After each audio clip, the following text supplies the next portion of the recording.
All right, good evening, everyone. Welcome back. So we're gonna continue our discussion on price contingent orders in a few minutes. We already discussed it, I'm gonna discuss it again for a specific reason. Before we do that, let me tell you what's on the agenda. So, we're gonna talk about this, then we're gonna talk about two more things that you need actually to feel satisfied with your portfolio. And that's the possibility of buying on margin and the possibility of having a short position. Right. So we're gonna talk about that, and then we're going to start talking about funds. Some of you earlier talked to me about including funds in your portfolio, and actually today's session, for the most part, will be based on knowing the details of these funds that we're talking about. We have to know details, right? We know funds. That's not enough, to choose among different funds. So we'll talk about that. And then more, of course, if we have time. Before we do that, I want to make sure that we learn from one another, especially at this point in time, and in particular, that you learn from one another at this point in time. So I'm going to ask each team to very briefly, just let us know basically some of the criteria that you've used to form your portfolio. And again, the whole line, there's no wrong way of doing it. It's just that we want to be aware of how everyone is doing it. And again, the whole idea is, yes, of course, there's some sort of competition because your portfolio performance is shown by a stock track based on some sort of ranking.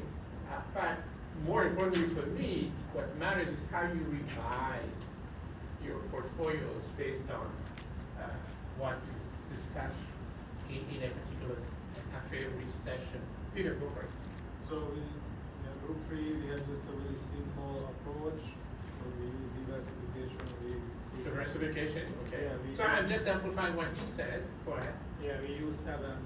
We pick 7 sectors and around 2 or 1 stocks in individual stocks in each sector, and we purchase them, but we form kind of soft overboarding right now.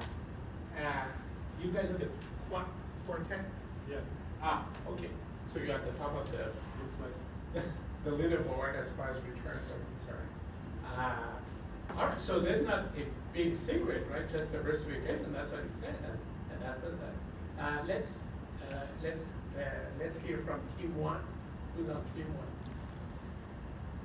Cliff, go. Essentially, we just looked at the different sectors of the market. We took pretty much as the best performing company, business-wise anyway, Right. for that sector. So we did Eli Lilly, AT&T, NVIDIA, TSMC, just pretty much the sector leaders for that range. So Cliff basically is saying pretty much the same thing that Peter is saying. He said, well, we looked at each sector, so clearly there's intent to diversify.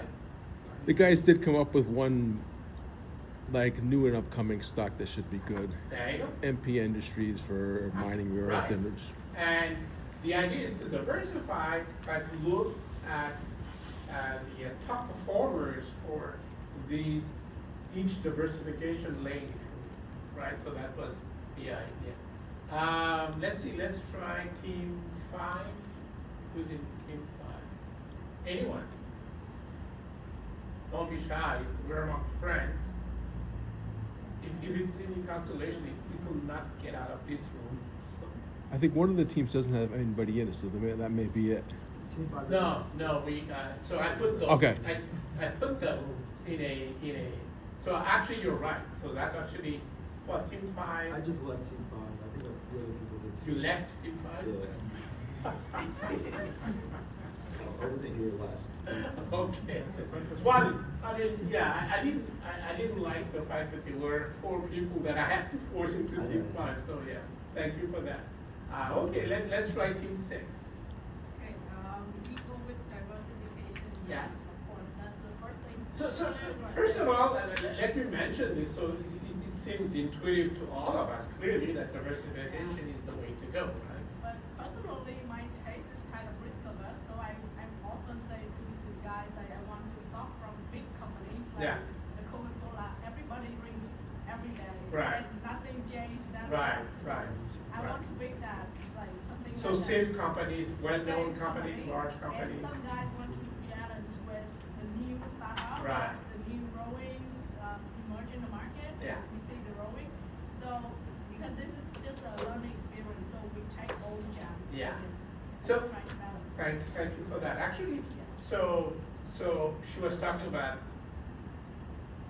maybe a difference of risk aversion within the team. And by the way, that happens in all teams. Maybe you don't say it out loud, or your teammates don't say it out loud. But some of you like more risk than others, obviously. Right? Now, so the difference between what you're doing here and what you would be doing in practice is that in practice, the level of risk that you're taking is already set. I mean, unless you start a new fund, then good luck with that. But generally speaking, the level of risk is already set. And so the only job to do is the tougher part is assemble a portfolio that would get to that level of risk, etc. So that's the difference. What you're dealing with here, there's an additional layer of difficulty, which is what I was saying. You basically are operating like a family business. Family businesses tend to fail. When they fail, it's mostly because of disagreement in sort of where the business would go. It's literally a difference in terms of risk aversion, right? And that's the additional level of difficulty that you guys will have to deal with, but I'm sure you'll be fine, right? When everything is said and done, compute some sort of an average risk aversion, something like that, and go from there, right? I like that, thank you. Let's see who else. Team 6, maybe. Who is on team 6? That's what we do, right? And then, no, but I'm just, let me see who else I have on my roster. I should not have, okay, so, yeah, maybe the last two ones, so let's say 7, team 7, who's up? Anyone on team 7 who wants to let us know their secret? And let's see. Team 7.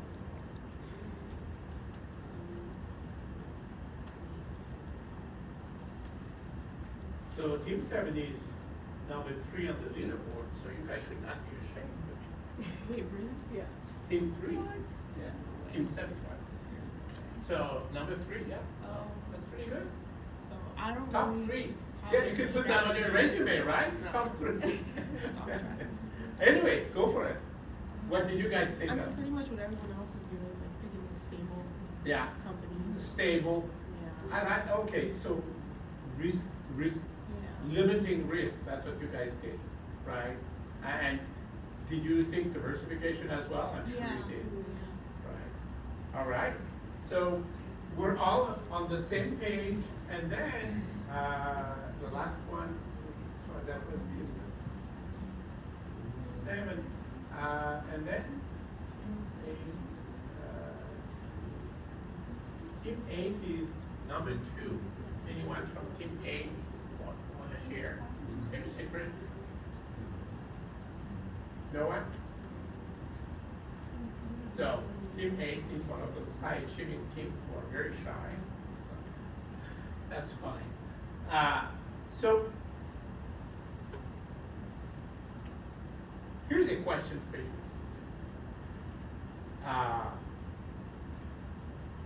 Who has used a stop loss order? Has anyone used that? Good, some people have. So, remember, this is, okay, so we're investing, but the real focus is risk management. First layer, right there.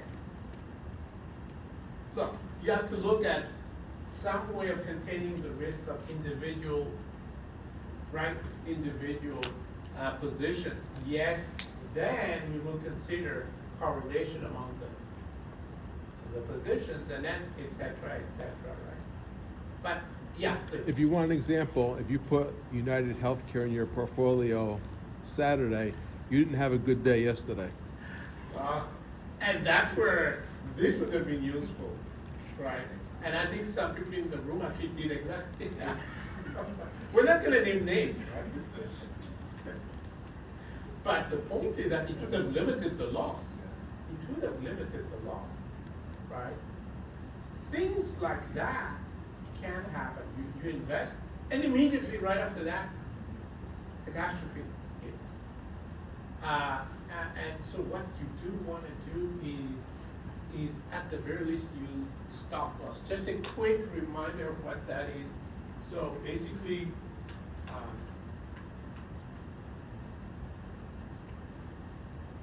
right here, actually it's right here, right? So the general idea is that you know, if this is the price, so in this example it's 545, if this is the price, the market price, at the time you wanna put in a stop loss order, just make sure that you put the stop loss, which is a stop loss order at a price that's below, right?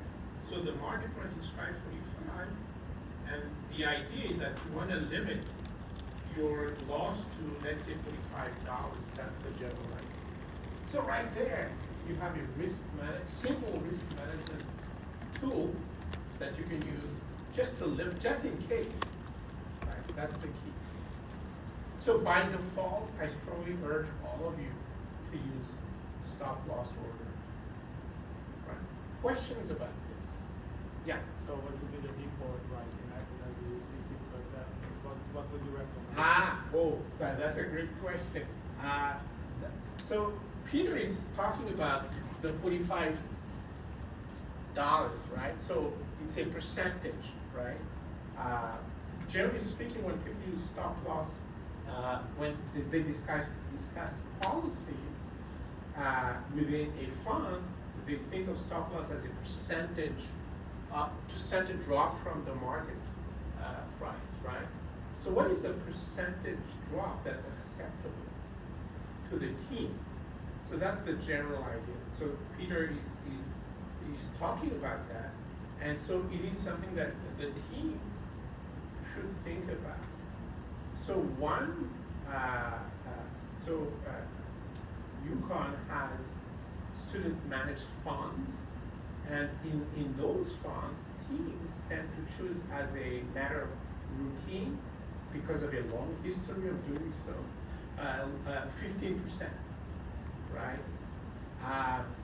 Truth be told, I think that came a long decades ago, came from the owner of capital, which is the UConn Foundation, right? We don't want to lose more than 15% in any position. However, so that's just a suggestion. It doesn't mean that you guys should use that, right? Maybe you're more risk averse, so 10% or I think you would want to look at the volatility of the stock itself. So I was getting there. Thank you, Cliff, for that. So that's the general. So first, establish like a general routine level, right, for your stop loss percentage. Then, just like Cliff was talking about, you don't, especially if it's a stock that you like, you don't wanna be stopped out and then have to buy back and all that, you know. You do not want that. What I mean by that is, if the stock level is too close to the current price, it's very likely, you know, the system will actually sell your position. And then if you like the position, you have to buy it back, and, you know, it's just a hassle. Not to mention, that if you did this as an individual, which you're not, but if you did this as an individual, the transaction fee would be very, very expensive. You do it as a fund, so it's not gonna be so expensive, right? Anyway, so once you establish a level of percentage stock price, let's say 15%, then if it's a stock that's more volatile, you want to choose a bigger discount, bigger than 15%. Does that make sense?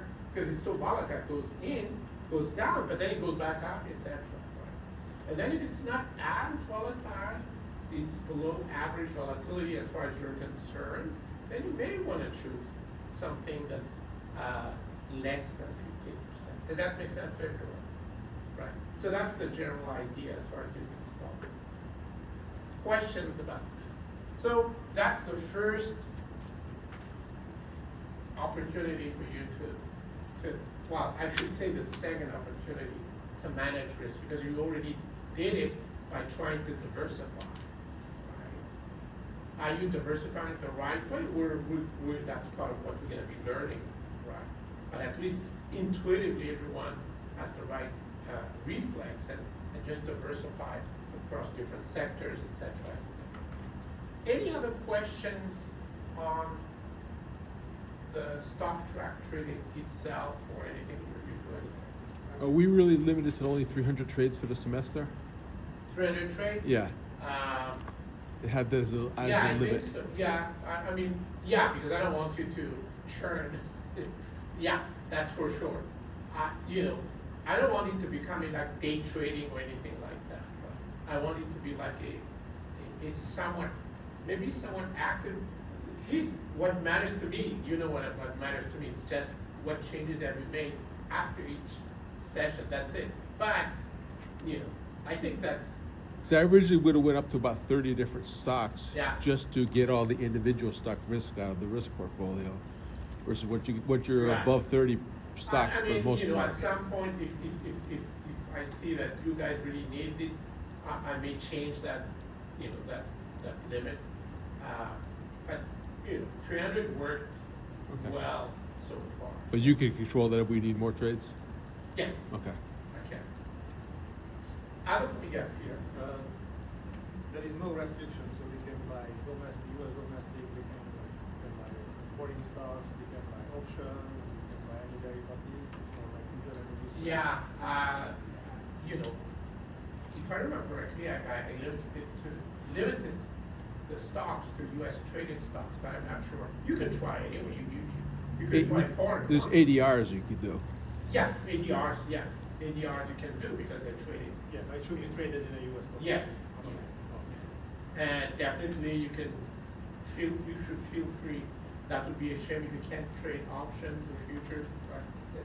You know, because that's a big chunk of what you're gonna be talking It's about. one of the things we also buy purchase Alibaba, or try to purchase Alibaba, like how we diversify like Yeah, geography. sure. Other questions? Okay. Could Yeah. you, Alexander Latin, is waiting. Oh, sorry, that's a good.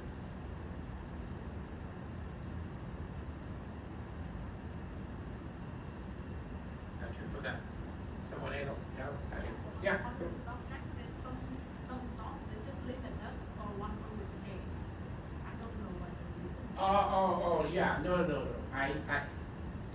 I did put position limits. In other words, it's not true that you can use all of your money into a particular stock, right? So I did already, so there's already some risk management done before you came in, and then you implement more, that's the idea.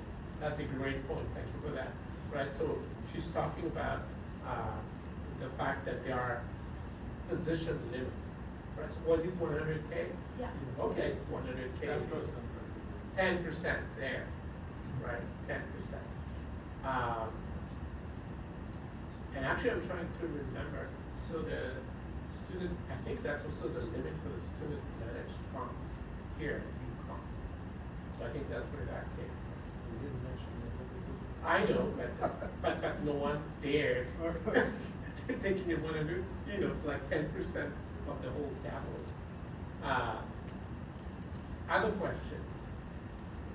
So 10% of like almost $700,000 per team, that's too much. All right, so that's one possibility that I'm hoping you guys will consider, right? Okay, so now we're gonna start with additional possibilities. Now, we're managing risk, right? Managing means you're controlling it, right? So far, because I insisted so much on stop loss orders, right, and on position limits, it looks like we're talking about decreasing risk, we're finding ways of decreasing risk. And we spent, like, what time is it? 10 to 7, almost 50 minutes talking about diversification, right? But obviously, we also want to know how to take risks, right, in a controlled way. Here's one, buying on margin. So let's talk about this, right? So the whole idea is to, you buy something and some of the money that you're using is borrowed money, right? Why would you do that? It's like any sort of leveraged position. So one of the things I told you guys last time is that if you're buying IBM stock, right? IBM uses debt, we all know this. So when you buy shares of IBM stock, you actually also owe IBM debt, right? Because some of the assets controlled by the shares you bought, some of these assets have been bought with borrowed money. Do you remember that? And why would you do that? Obviously you do this because you get more assets with the same amount of equity money, right? And therefore, you get more assets, you have more profit potential. What's the other side of that? What's the well, I'm hoping it's obvious, but let's hear it. What's the other side of that? Yeah. Loss. Yeah, loss. What if business does not do well, right? The assets don't do well. Well, the problem is, no matter what happens, you have to pay back your creditors first before you, the owner, get anything, right? That's the other side of it. That's the risk part of it.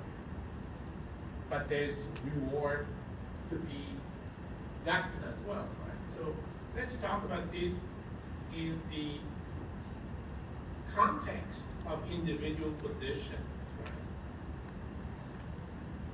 So first of all, just as a matter of jargon, right? Every time you hear margin, the margin is the money that you, the investor, pay.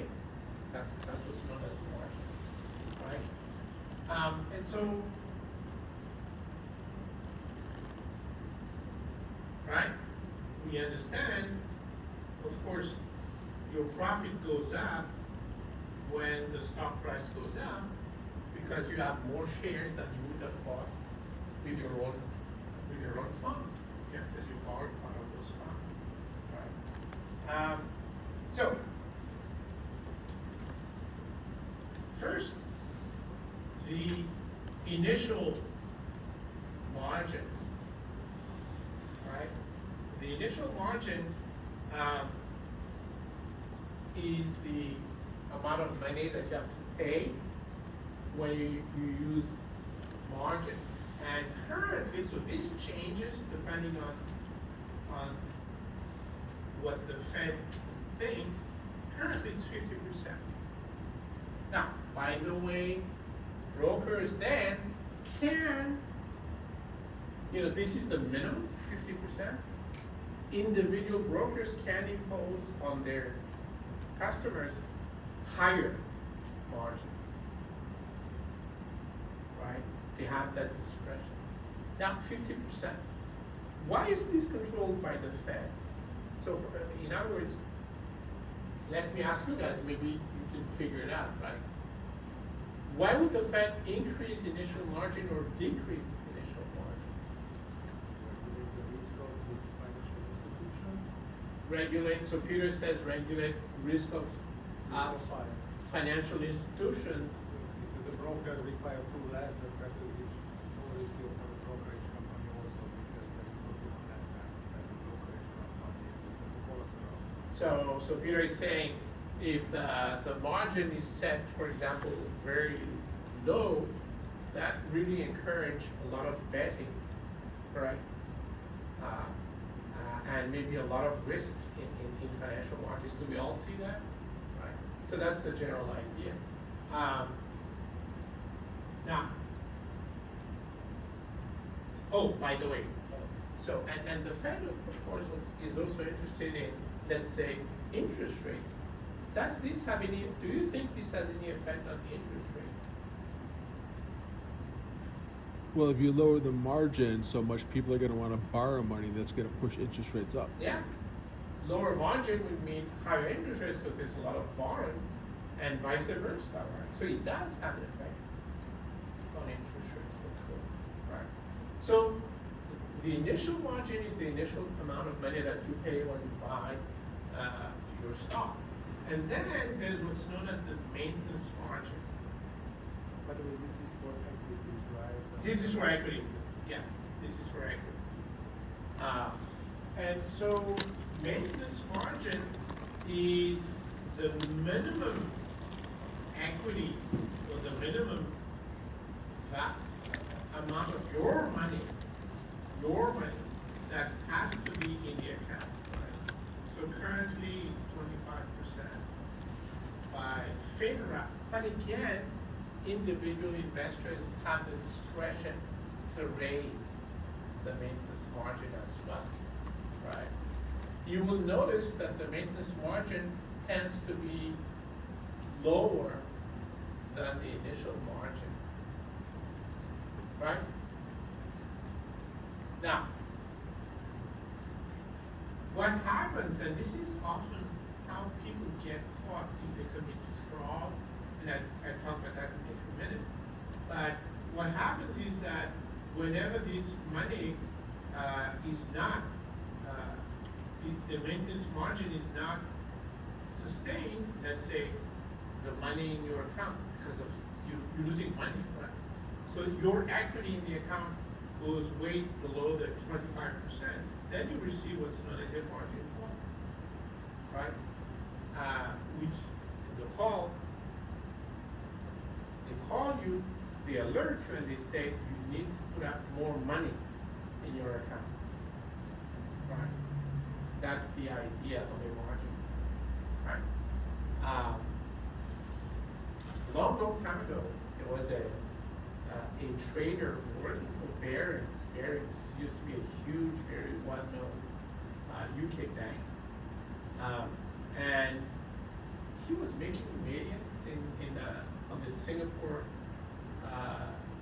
exchange, and then at some point he started losing money, right? And he cheated his way out of it for many days. Right? He made his employer Barings believe that he was still making the millions, and he was still pretending he was functioning well. Ultimately, the margin calls went all the way to Barings, right? And that's how he got caught. And actually, that became a movie. I don't know if anyone, has anyone ever seen that movie? Huh? Rogue Trader, yeah, something like that, right? You should watch it. It's I mean, obviously, it's a little bit changed from the reality, but it's still interesting, at least to understand what he did and how he fooled both sides. He fooled his employer, Barings Bank, and he fooled the Singapore commodity exchange. Right? Needless to say, but Barings went bankrupt because I think at some point, the losses were like more than $1 billion. Right? So margin calls is one way that you get caught. In practically, margin is a risk management strategy for them. Absolutely, Also, absolutely. because otherwise that can happen. Yeah, absolutely. So what Peter is saying is from the point of view of the broker and the exchange and everyone else who has to deal with us, margin is a tool, a risk management tool, right? It does allow them to control, to some extent, the portfolio, right? So, okay, let's work out some numbers, right? Let's say the price of a share right now is $100, and you're buying 100 shares. So it's not too late, so everyone can tell me immediately that the total value of the position is $10,000. Right? $10,000, but the initial margin is 60%. Right? So you do have to pay $6,000, and you end up borrowing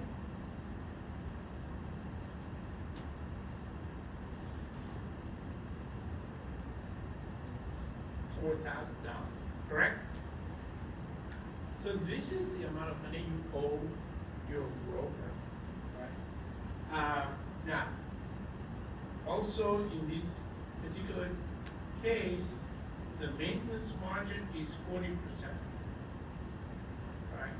So as soon as your equity as a percentage of the position goes below 40%, then you will receive that margin.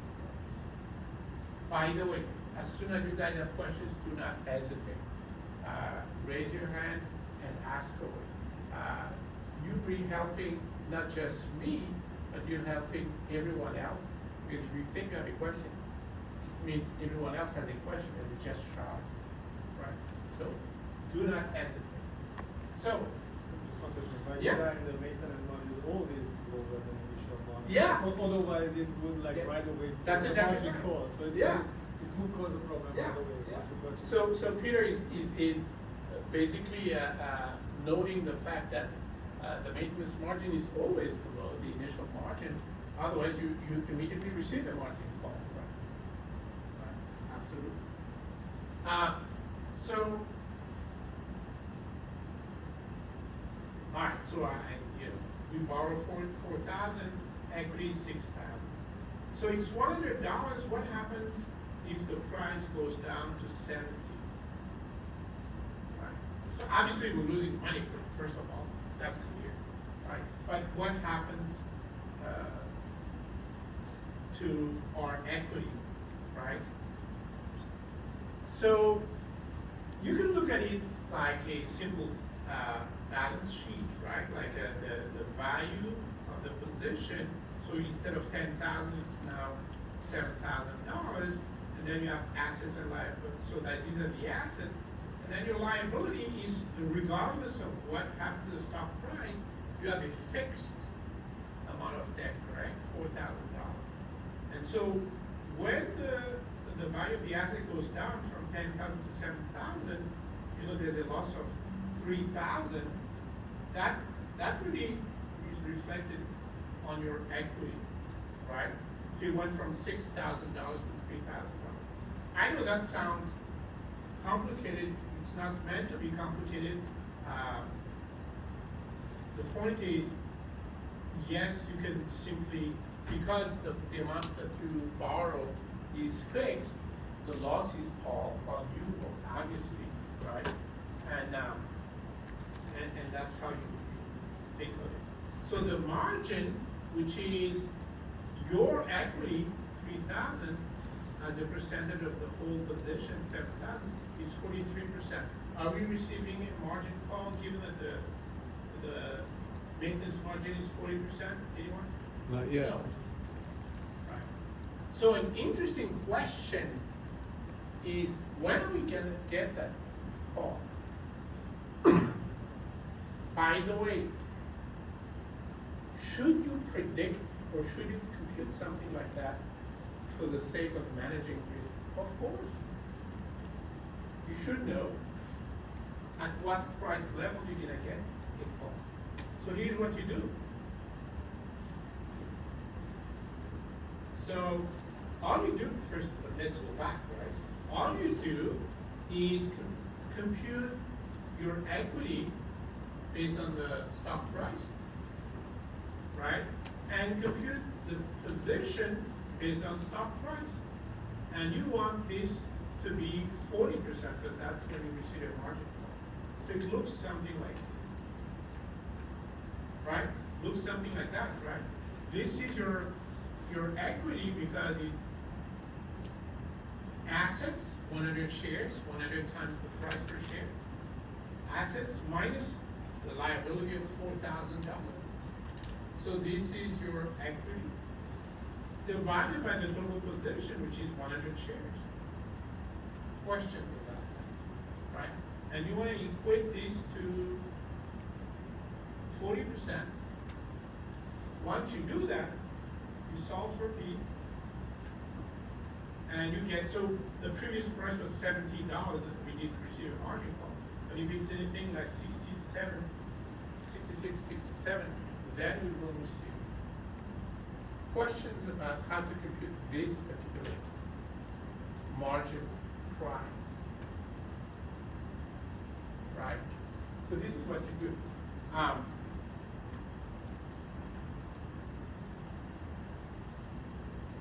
So if there is no question as far as, let me make sure, any questions on buying on margin? Okay. So if there's no questions, let's move on to the next issue, which is short sales.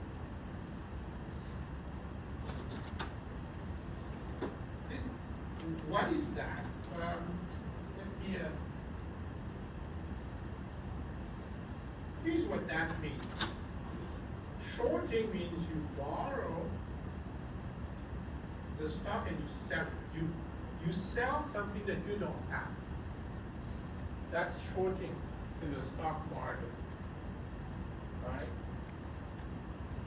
You borrow literally the stock, the shares, and then you sell them, right?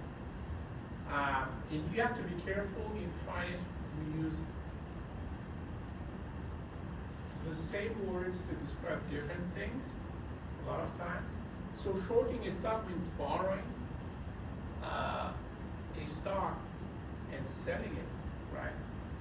Shorting a future simply means selling a futures contract, right? You're not borrowing a futures contract, right? You just sell it. So make sure you understand, start understanding these distinctions, right? So you borrow the stock and you sell it. Why would you do that? Well, first of all,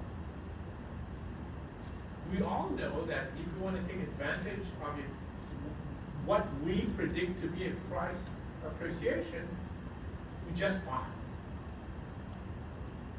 But how do we take advantage of what we predict to be a depreciation of price, right? Well, this is it. If you have it, you sell, but you can do better. You can borrow the stock and sell. Right? Now, you understand that if you borrow the stock and you sell it, you do have to return it at some point, correct? Right. And this, folks, is how we take advantage of a predicted decline in the price of anything in finance, right? Or by particular stocks, right? So of course now you know there is no bad news in finance, right? You can make money when the stock market is up, and plenty of people make a lot of money when the stock market is down, because they have this opportunity to short. Now, here I'm just making sure you understand that you do have to return, of course, the stock, at a given point in time, right? Clearly, if the stock price goes down, when you buy it back, you buy it at a smaller price, and you pocket the difference, right? And you just return the stock. That's the gain you make, right? Can you be wrong? Yeah. When you buy a stock and you think it's going to work, it might go down. You lose money. Same story here. When you short a stock and you think it's going to go down, it might go up. And when you return it, you have to buy it at a higher price, right? So you're losing money. One detail that's critical, real life detail, right, is that in practice, right, you actually cannot, so some people think that they short and they can use the money for whatever purpose they want. In general, this is not true, right? In general, the broker tells you to deposit the proceeds in the account, right? Plus margin. Questions about that? And we're going to work with some numbers, but that's critical, right? You can't use the money to buy another stock, for example, or anything like that, right? Yeah, So basically, I don't have, just to try that. yeah. I don't have that stock, but I say that they buy, and I think that it will go up in the future. So that now I want to buy it, so I borrow. This is the stock, so I own some sell, I own some less in stock, but I want more. Oh, I see what you mean. So from our point of view, if we are the investors, right? Short selling literally means we don't have the stock, and so it's two things. So thank you for that question. We don't have the stock, and we think it's going to go down. Not go down already, but. No, now what? Maybe it has gone down already, and that makes us think that it's going to go down further, right? But the critical point is, we think, regardless of what has happened so far, we think it's going to go down. Does that make sense? Right? That's the assumption. How about the timeline, and when you see that the signal is broke, and how it goes in? So, as far as how long is what you're saying. So, first of all, as far as the maximum, this depends on the brokers and you. So, two things. I talked about buying on margin and short selling. As individuals, not everyone will qualify. What I mean by that is the broker would not accept that everyone does this. It depends on your credit rating. Okay? So that's the first thing, as individuals. Now, when we talk about this, we talk about us being part of a fund. So it's a different story, right? In general, as long as you're a running fund, a fund that's not a fraud, brokers usually will be very accommodating, but I just want to make sure we understand that these not all individuals have access to what's known as margin accounts. That's the name of accounts that allow you to buy on the margin and to short sell. Make sense? Right. So, but again, I just want to make sure we all understand. We take this position if we think the stock price is going to go down. Do we all agree? Okay. So for short selling, just not enough to have a margin account, that's a different tier within the margin account to allow the broker to short sell? Yeah, so some broker will distinguish like that, a margin account with margin power, but no short selling. And then higher, riskier behavior accepted, because maybe you have a higher credit rating. But as an institution, as long as you're a fund of some sort, usually brokers are, again, very accommodating. But it depends, of course, right? But if you're a well-known fund, they're not gonna make a big deal. But in any case, they do check credit staff for sure. So in the stock deck right now, we kind of do like direct search, it's not like the dealer or broker, right? So we can. So, yeah, well, StockTrack is your broker, basically, and they can let you, with some limits, they're gonna let you do these things. Absolutely. So you might as well experiment, right? See how dangerous it can be. Right, that's the key. Right.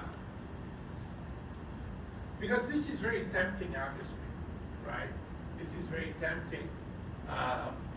If you know for a fact that something is gonna do badly, you know, you wanna take some sort of position that makes money, right? So it is tempting. But because you are borrowing, automatically it's riskier. There's substantial loss that could be had. Of course, there's substantial gain. And also if there is no availability, I mean, it happens the lender calls back those short, those land stocks. That can The happen. short seller can Yeah. close the position, Yeah. which is another risk. Absolutely. So Peter is talking about the fact that there's a possibility with some brokers, there's a possibility that they call the position, they call the stock. So you have to sell what, you have to buy it and return it to them because they need it. Right. The broker has to charge something. They charge like let's say you want to borrow for 3 months, they charge you a 3-month rate plus some basis points on top of that. So again, it depends on your relation, the relationship, it's not. 'Cause they're not going to do this for free. No, they don't. You do pay some sort of interest. And then the level does depend on who you are vis-a-vis, you know, their business. So now if you understand this, then the rest is, well, I was gonna say easy, maybe not. Let's work, do some numbers, right? So, for example, there's a stock with an initial price of $100, and we wanna short sell 1,000 shares. So this is even bigger than what we talked about before. This is $100,000, right? Now, let's remember, you still have to deposit an initial margin plus the proceeds of the sale. All of this as a risk management tool from the point of view of the broker. Right? So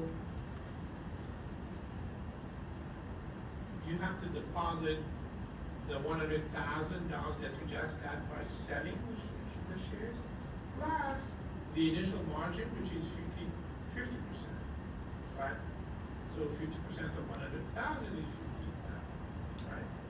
And the key, of course, is that you have to return 1,000 shares. And the question I'm gonna ask myself and I'm gonna ask you is the same kind of question I asked before, which is, okay, the maintenance margin is 30%, so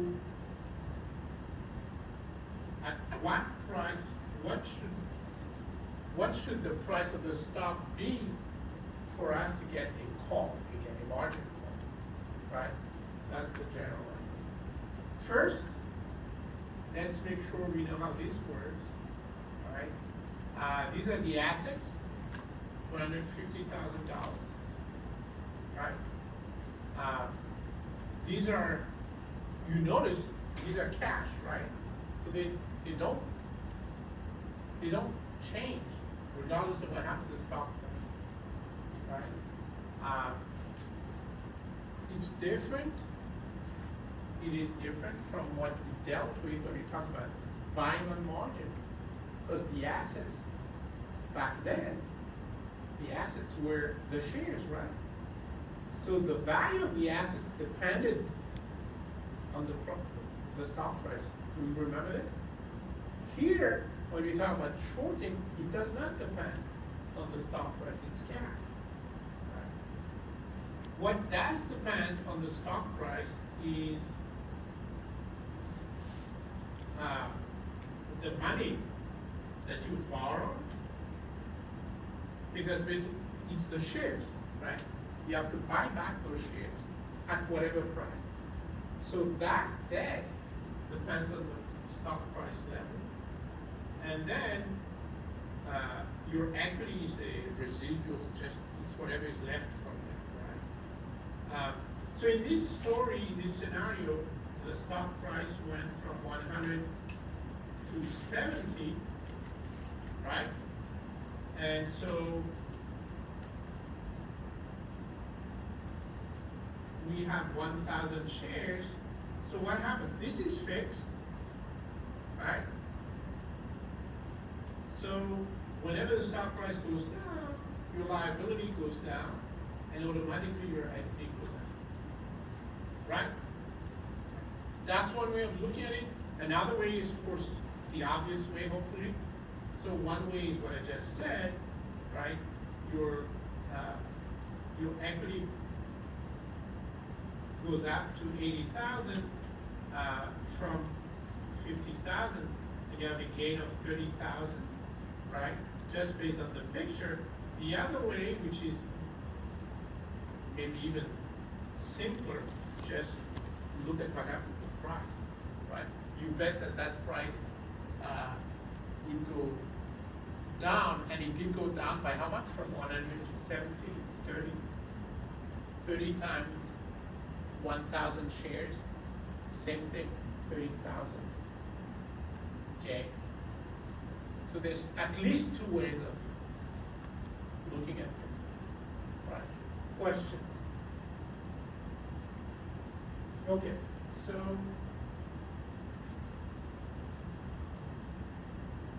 let's start with margin call.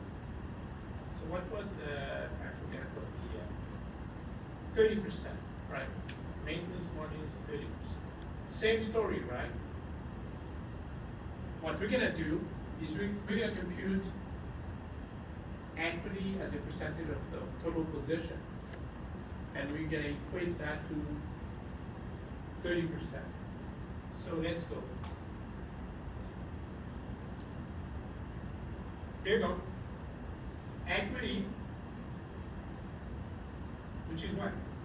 Assets, which are fixed, minus the liability, which is the 1,000 shares you need to return.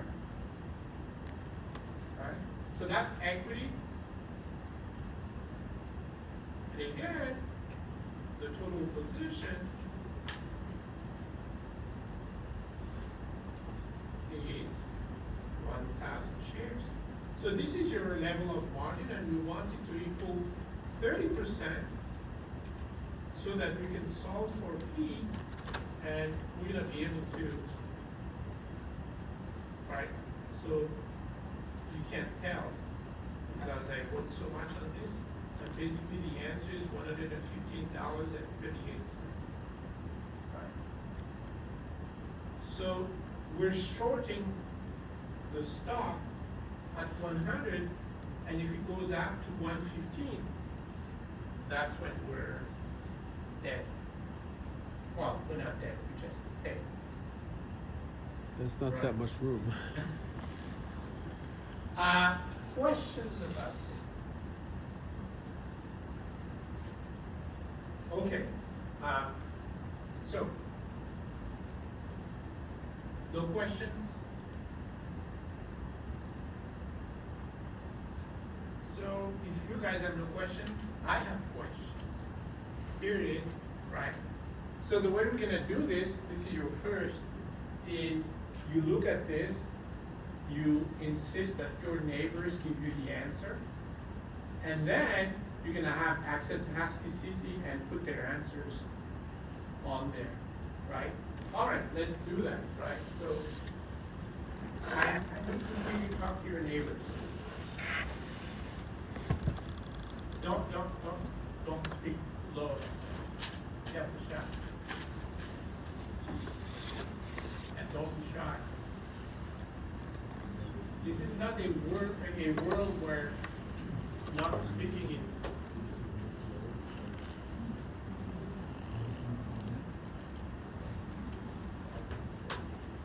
I don't know why I call this quiz 1-1, it's just quiz 1.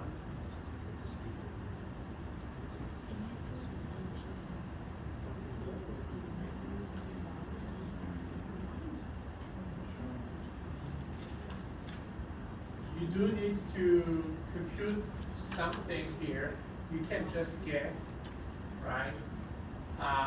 And this is why it's interesting to work with someone else. And then, once you're ready, you can go into the week two module. And in the week 2 module, you will find something called quiz 1. It's not 1, it's 1.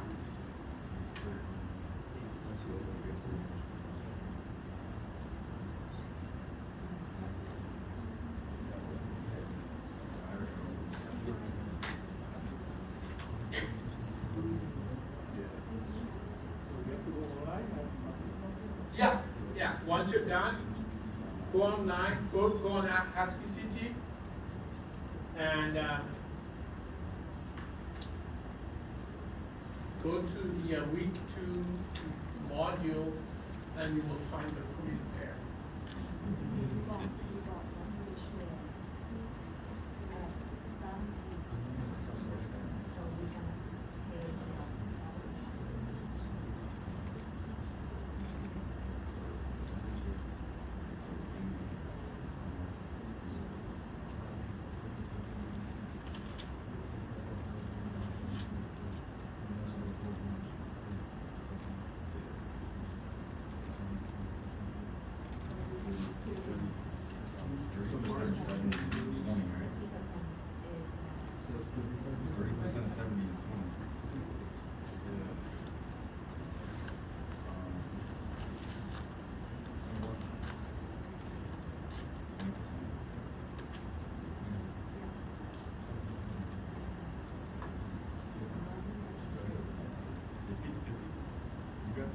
I didn't do it.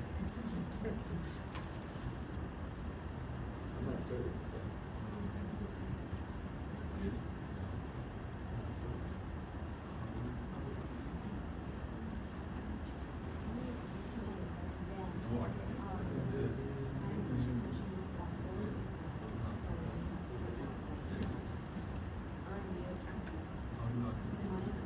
It's week 2.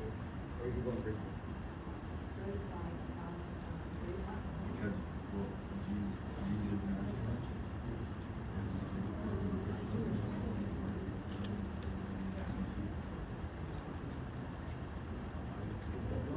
So when you get a margin call, remember the idea is always the same. You want to compute your equity as a percentage of the total positions, and you have to equate it to what is the maintenance margin, 30%. That's it, right? But you have to be very clear on how to compute your equity and how to compute the total position. But I think the total position is easy.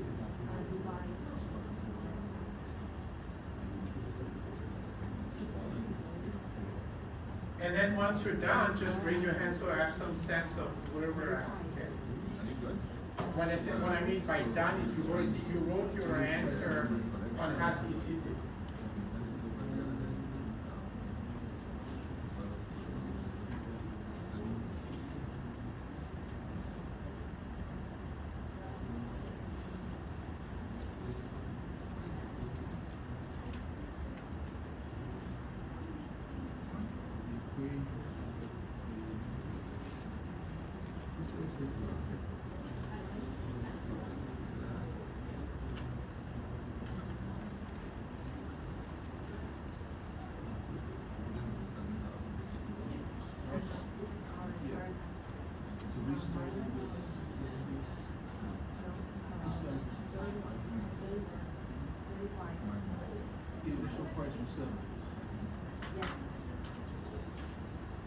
And again, if you buy on margin, one way of controlling risk is by knowing in advance the level of price that will trigger a margin call. That's the whole point, right?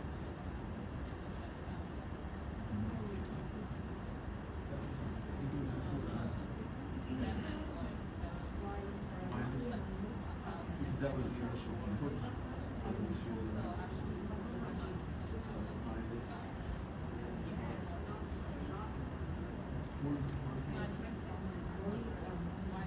what was that 4,000? So ours is just. And then.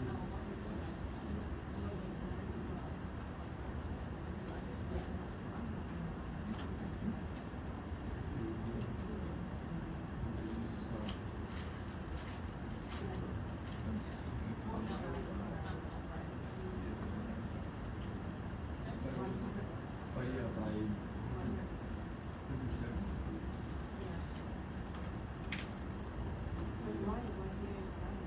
This one is your big one. Because we have one which. Yeah. But yeah, shoot, yeah. Okay.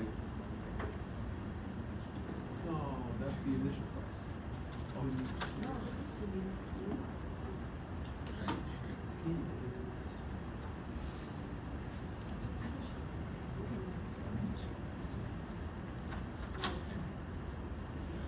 So who's done so far? Okay, we're gonna wait somewhere.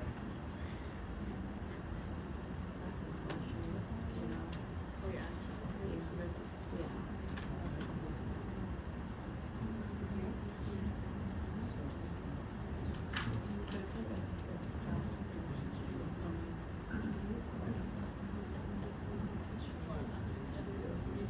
Yeah, I'm still.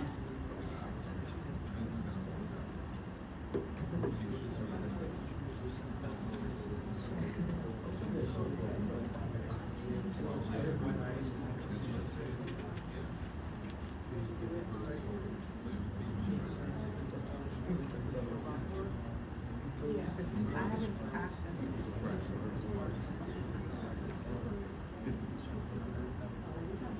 Well, 30%.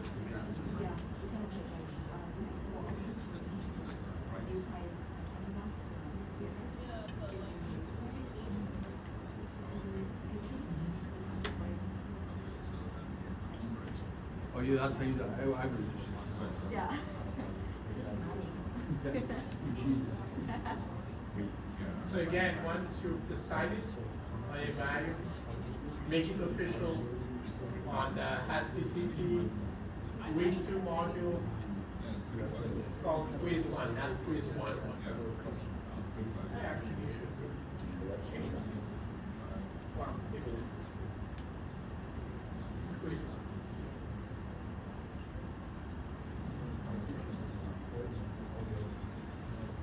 So again, margin is equity divided by the total position, right, the size of the position. You want to equate that to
Yeah, it's not.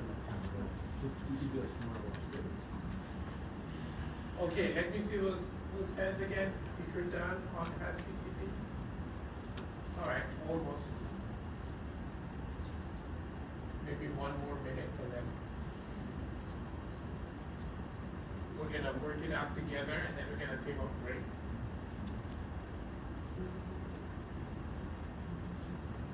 Let me do my part.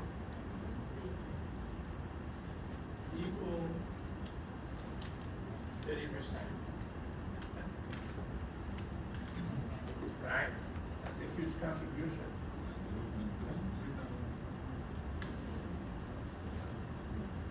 But we have to set up that equation, right? Equity divided by total position equals 30%.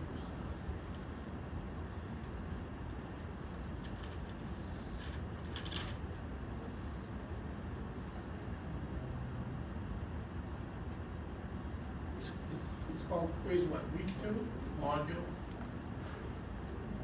And then it's called quiz 1 instead of 1.1. I do it here.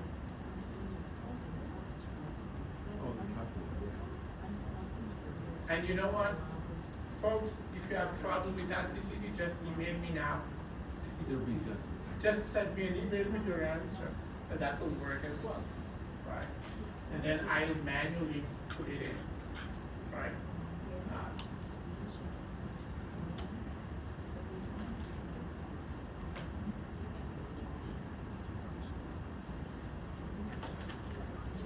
Okay, so.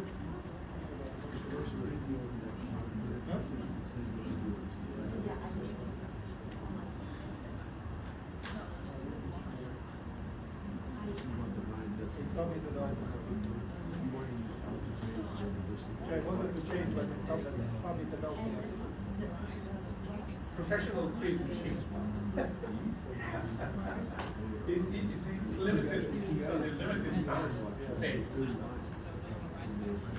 All right, folks, so I urge you to submit your answers now.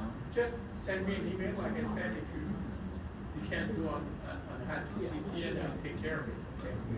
So, all right, let's do this together, right?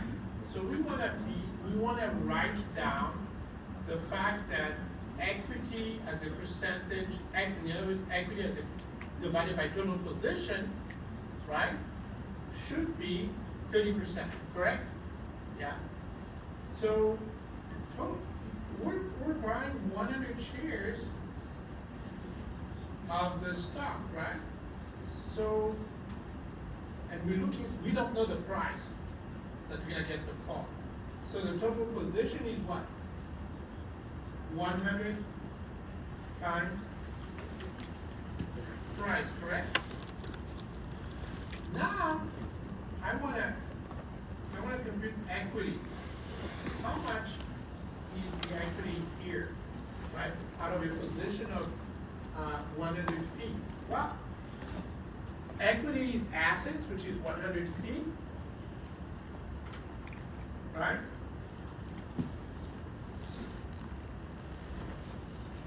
Minus liability. How much money did we owe? Anyone?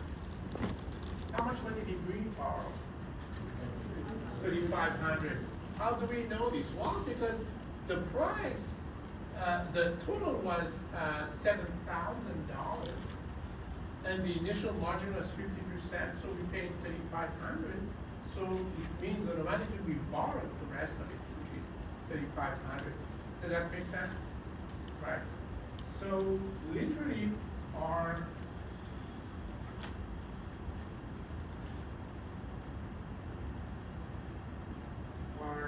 debt was 3,500, and this is our equity. 100 times price minus $3,500. So this is the equation, right? And everyone, I heard you guys say, the answer is what? 50. Right. Any questions about this? The left side is equity and what the other side, the 100p? So equity divided by total position, it's always the same, right? Whether we talk about, so in this is a question on buying on margin, but even if when you talk about shorting, it's the same equation, the same idea. The equation will not look the same. The same idea, equity divided by total position. Equal whatever the maintenance margin is. That's gonna give you the margin call price. Questions about this? Is this clear to everyone? Well, I think that's the wrong answer. Does anyone have a wrong question? Does anyone have any questions? Because no one will say, oh no, it's not clear to me. Right? Any questions that will help the class? All right, look, so on my watch, and on that thing, wow, it's not quite the same. Anyway, on my watch, it's 7:40. So let's all be back here at 7:55, something like that, right? No, you.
I marked them wrong, and he automatically cancels.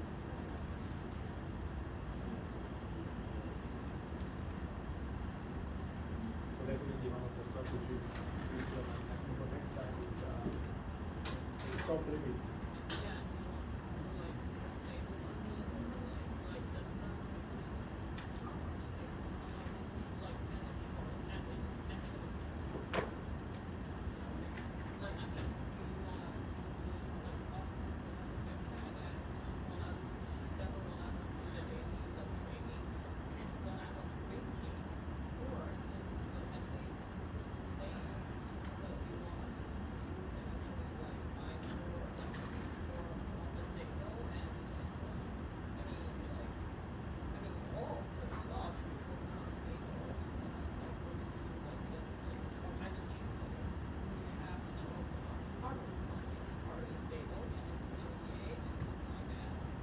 And it is.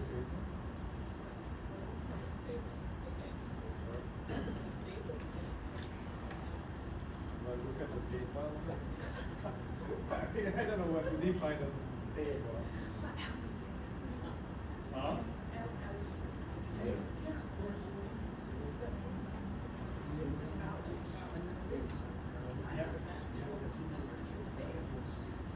Yeah. Yeah, I think we should actually maybe analyze what it is. So first of all, the initial margin, if it's 60%, then it's 42.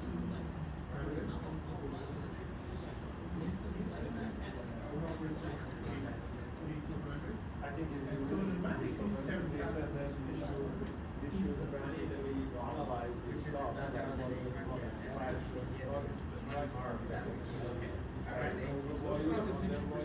Yeah.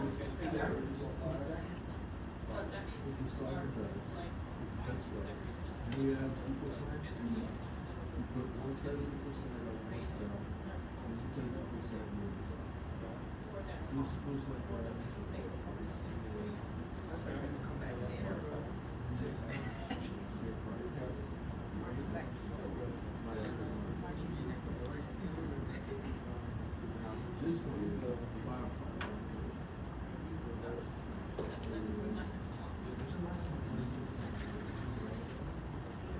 Yeah, so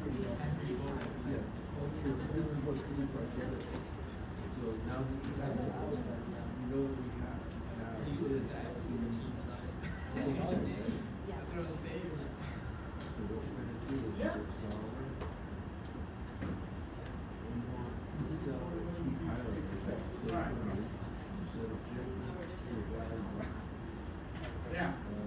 Right, Right.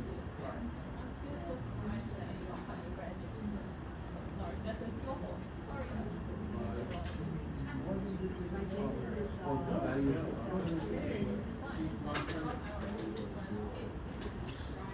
Strike price, and that's actually in this, in here, that's one times. So. This is recapitalization, it has to be. Change in fixed price. Oh. This could be effective, too, so what you're gonna have to do with the portfolio. This is your whole goal. But maybe just find one This value. picture means this. No, like it's a, yeah, well, yeah, no, it's good, right, we'll do, it's just add up a whole effective instead of. And when the stock price By changing the weight. Edify like like Yeah, if you put them all to yeah, or you really would also say it's gotta be zero. When it makes a That's what you do. I'll show you.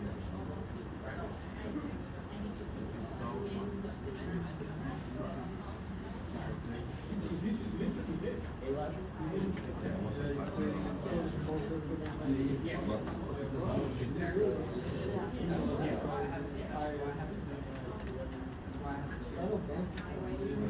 I saw you. What's your name? Eventually, you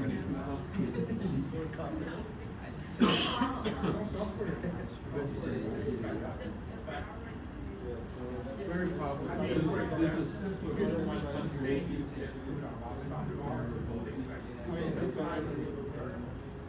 Sauber, optimization. That's why it's very popular. And there actually is a paid version of Sauber called $50. What's up? It's an AI stock. So It's not that high. you make it great, and then make that point at some point in the future. It's called diversifying, was also. So we're actually The paper is more money. because you're actually looking at a 3D circuits. You can have local maximum, local minimal, and sometimes the 3D circuits is stuck with local minimum. Versus global minimum. Depends on the investment horizon. That's why it's crazy, I really try to see If the what's investment horizon is short, you Yeah. can't really rely on diversification. And you keep doing this by half. What price should they? Yeah. But I'm hoping that this for the other one. We also need to buy. This one, this. So. Yeah. By maximum, First thing I would do is limit the loss. Sure. That's number one. And then number two is, Or the other. no. Take the weights for the next up. What I mean is that, see, something went down. That PDF having has the map. Do you know that it can still go down? So, I understand, but That's it's what I still, had told it's you. possible. So even for that, you wanna manage that risk.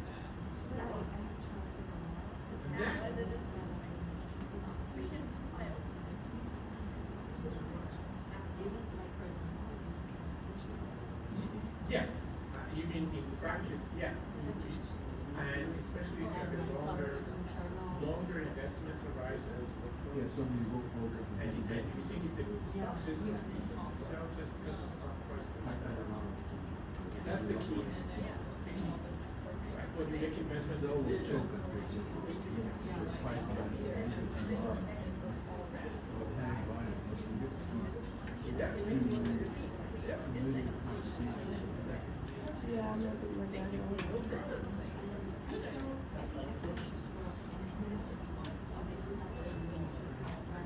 Yeah, it's okay. Yeah.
I can't read because I really check it because that has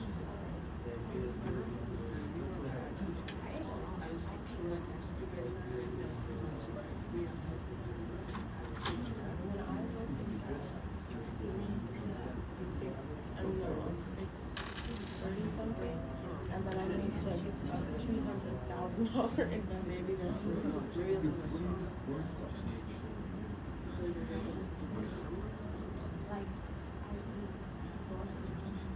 it should be a one game. Yeah, Warren Buffett.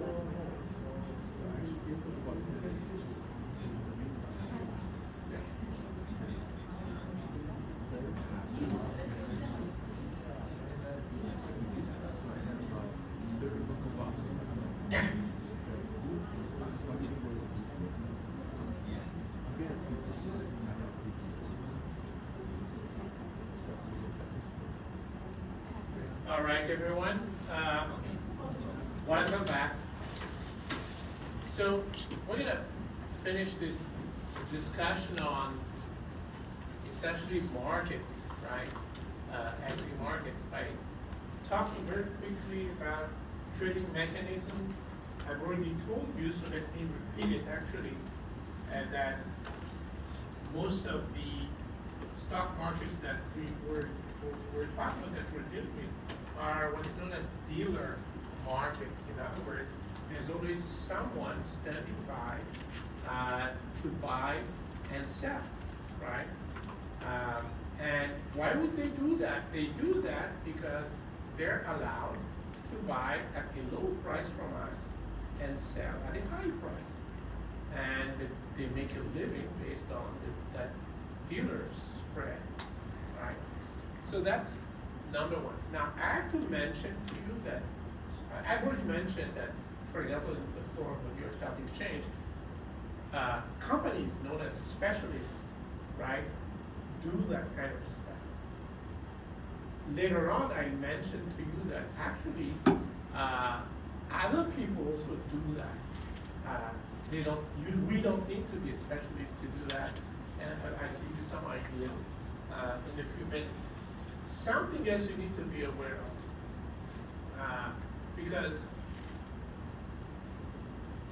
for decades now, there has been what's known as ECNs, and I don't think that the greater public knows anything about it.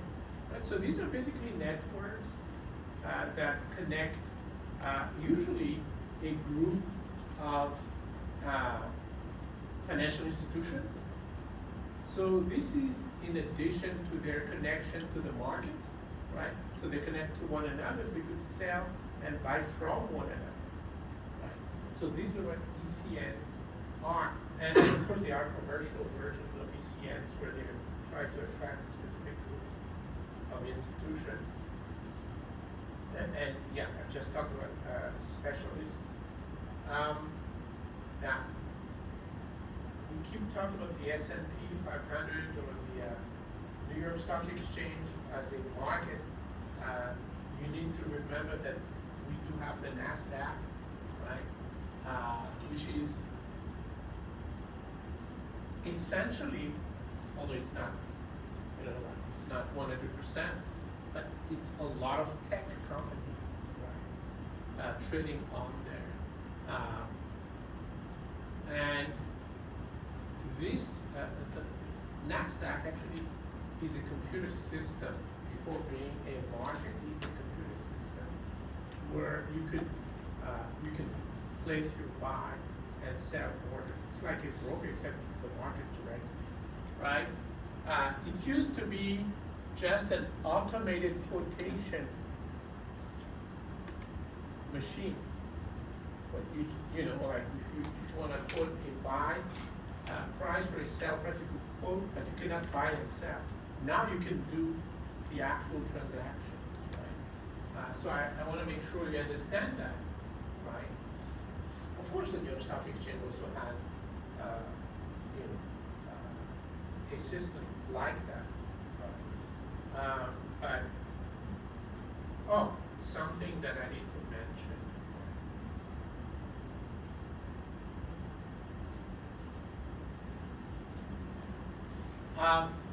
On many exchanges, including the NASDAQ, when it's a really large order, you still need to pick up the phone.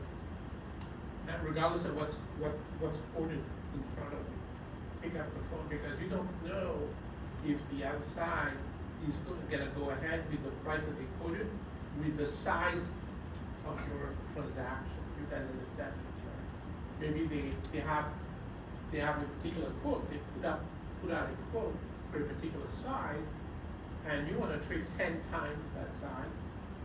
You know, you wanna buy 10 times bigger, or sell 10 times bigger, maybe those prices are not what they wanna deal with, right? So, something you need to know. Now, Will the spread get bigger with larger orders? Do they yes. generally widen the spread with the bigger order like that? Yes, generally speaking, yeah. Nowadays, there are alternatives that I let you guys, right? The New York Stock Exchange, I'm gonna go very quickly. There's all these computer systems, but they all do the same thing. They all do the same thing. The difference is that, like this is the regular system, and this is for small orders, right? But they do the same thing. They allow prime brokers to connect their machines to these machines, and so if you're a financial institution, you have a prime broker, and you automatically basically trade directly to the computers of the stock exchange, right? Just one question. Yeah. You mentioned dealer markets, especially Yeah. the same as the market maker. It is the same as a market maker, right? It's just that on the New York Stock Exchange, they call specialists, that's it, but they are market makers. Right? All right, so I was talking to you about alternatives. So nowadays, if you place a large order, yes, you can still pick up the phone and all that, but now we have an alternative, right? So, we can use algorithmic trading, meaning that, and plenty of funds, in particular hedge funds, use at least one strategy of algorithmic trading, right? We will see that the hedge fund uses many different strategies. But bottom line is that algorithmic trading is you can think of it as investment based on a decision made by a computer, right? That's literally what it is. And you can write code that does that for you. The strategies can be anything, right? That's the beauty of it. Now, one interesting use of algorithmic trading is by brokers.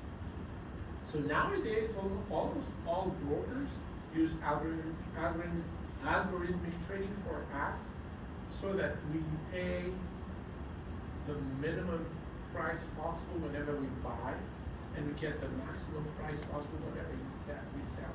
What do they do? So when we sit down and we say buy, and it's a very large order, what the algorithm does is it immediately breaks the trade into smaller trades. Because if you don't, if the algorithm doesn't do it, then the price we're gonna have to pay to get all those shares is gonna be very high. Does that make sense to everyone? Right? So that's an example of usage of algorithmic trading. Now, a lot of hedge funds, for example, we were talking about specialists and all that. Well, a lot of hedge funds do make money based on market making, like what Peter has just said. So they try to be the best buying price, like the highest buying price, and they try to be, the lowest, give us the lowest selling price. So that they still capture the differences, right? So actually there's a competition like that. So it's no longer just the companies on the floor, the Yorkshire that do that. It's anyone with a very fast computer and very close or connected to the exchange's computer, right? There's a book, I think it's called Flash Boys or something like that documents at some point the race to get quick connections to the Every Fed practically would have There the you go. exact same length. yeah. And so the whole idea is that if you do algorithmic trading, you want to be the first one to place that particular, whatever that transaction your computer says should go for, you should be the first one. Now, algorithmic trading is very interesting. One of the well-known hedge funds is called Renaissance Technologies, something like that. And one of their managers at some point said something like, our best strategy in the whole hedge fund, which is a lot of people, but our best strategy is one algorithm that trades for us. We have no idea why it works, but it works, right? Because it's just automatic. And the good news is with AI, all of us actually can do that now, right? I'm not going to talk about that here, but that's basically what this is about. And of course, you can use it as a way of managing risk. High frequency trading is a type of algorithmic trading. When you trade, there's algorithms that's based on daily trading, for example, 1 trade per day or 2 trade per day. It's a high frequency trading is exactly what it sounds like. It could be every second or every nanosecond, depending on if the price is right? So that's basically what high frequency trading is. And by the way, that's when you need the fast computers as close to the computers of the exchange as possible when you do high frequency trading. Dark pools are markets that exist specifically for anonymity. So they do take the forms of ECNs and things like that. It's like among financial participants. It's not platforms that are accessible to all of us, right? It's for specific financial institutions that agree to trade with one another. And it's dark as in when they trade, it's anonymous. Why anonymous? Well, let's say we think IBM is gonna go up, right? And we're gonna take a big position. Here's the problem. As soon as you start buying, right, and your colleagues know that you're buying, then they think, oh, you know something. You guys see that? And then they buy too. And here's the problem. We still want to buy because we had the idea first, but everyone else is buying. By the time our orders are executed, we pay a very high price. Does that make sense? Right. So you want to keep it quiet while you're doing the buying, and that's why they do this. Same thing, of course, when you short, right? When you short, it's because you think it's gonna go down. But as soon as you short and everyone knows what you're doing, so it's not anonymous, then they're gonna short too. And what's gonna happen? By the time we short, the price is too low. Do we understand this? So you wanna keep quiet when you take positions. On the other hand, once you've taken your positions, then you wanna be vocal about it. Can someone tell us why? Yeah. You bought IBM, do it quietly, buy it quietly. Once you buy it, you go on Bloomberg TV or CNBC and say, IBM is so great. And then at the end, small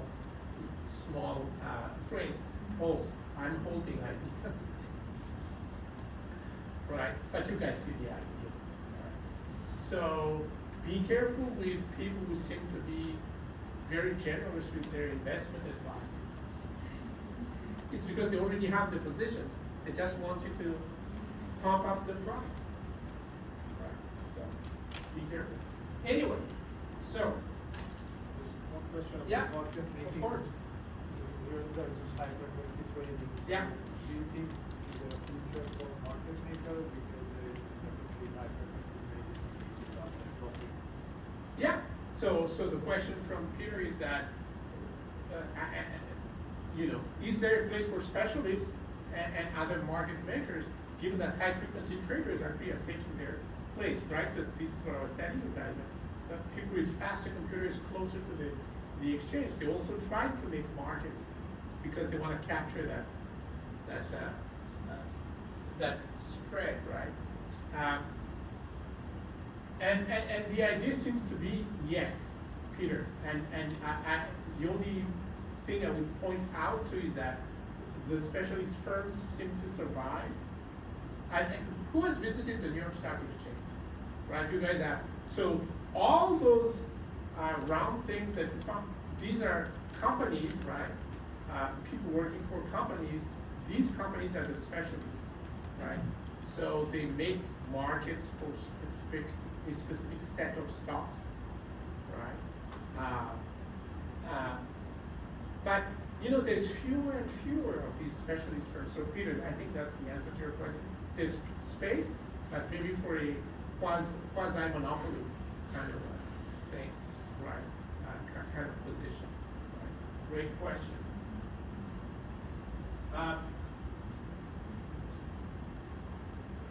Now, yes, this is an equity course, but I think it was Cliff who said correctly, what bond is actually part of risk management if you manage actively, right? And I said it in a slightly different way. If you buy one share of IBM, that's actually risky. Part of the risk is leverage. You owe debt. If you don't like that risk, you can't eliminate that risk by buying your share of the debt of IBM. So buying some bonds does eliminate some of that leverage risk, right? What is the problem with bond markets? Well, the real problem is if you actually think of buying bonds of individual corporations, it's very hard. You know why? Because most bonds are bought by funds, including pension funds. Once they buy it, they don't sell it. Because the whole point is to invest in a very safe place, right? Why would they sell? So it's very hard to buy bonds at the individual company level, right? That's the meaning of thin here. Is that if you want to buy, you're gonna have to pay a lot more than what the fair value is. If because no one is giving away their bond holdings, right? So instead, what most people do, instead of focusing on individual corporate bonds, is they focus on ETFs, exchange traded funds. So there's a lot of fixed income or bond ETFs out there. So you can use that also as a risk management tool. Right? And we'll talk about that at some point, but as of today, I wanted to be aware that that's actually a tool that you can use. Right?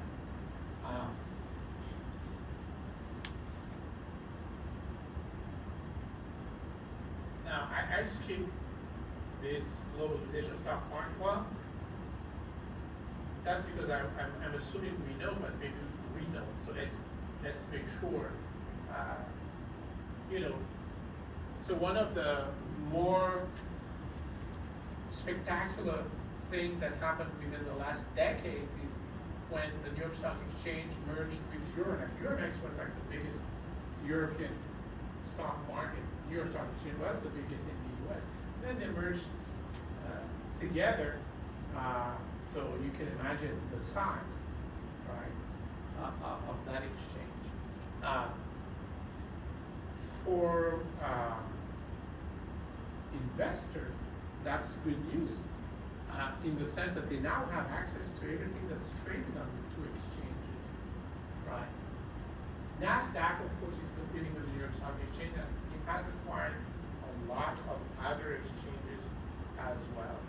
OMX was another European, smaller European exchange, and NASDAQ actually merged with them.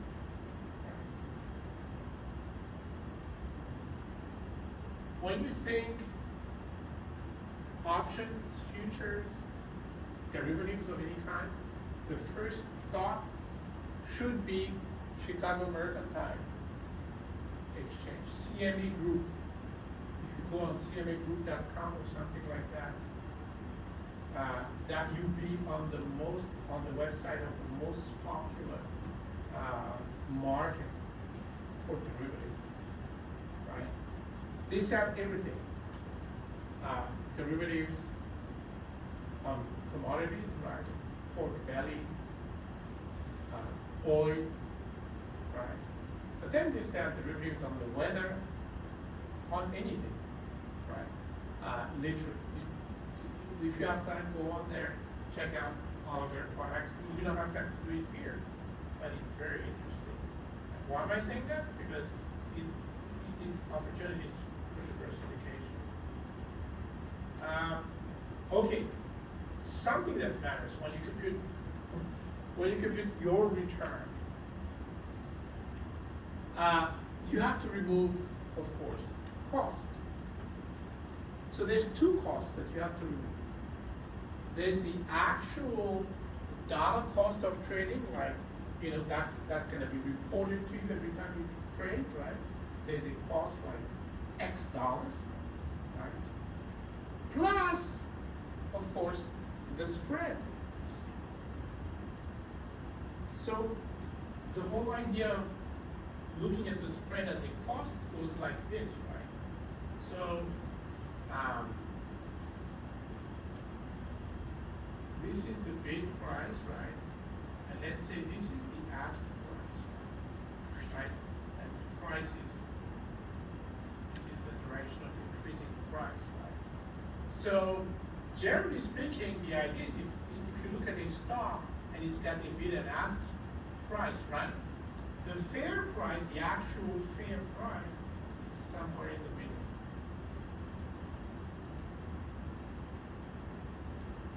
Do we understand it? Right? Because conceptually speaking, anything should have one price. In finance, it always has two prices because of the dealership mechanism that we talked about, right? But the price should be this one, the fair price here.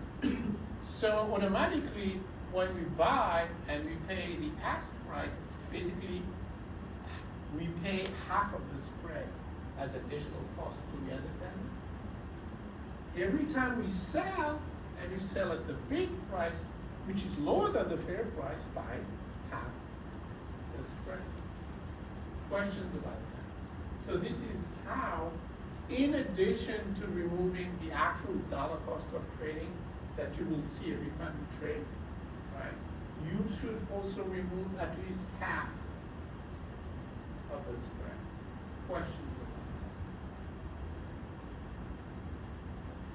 by the way, let me make sure you understand.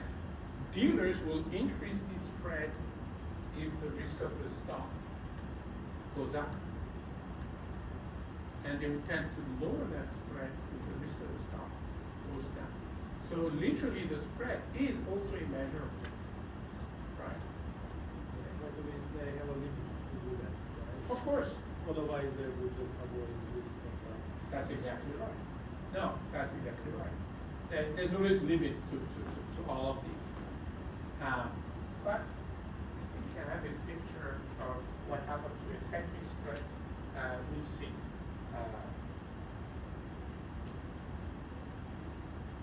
Now, I put this on here just because you guys are finance people and you should be aware when people say Securities Act of, so these are like the most fundamental kind of laws and regulations in finance. So for example, the Securities Act of 1933 is the law that says, well, if you're a publicly traded company, you need to register any issue of securities, right? Register.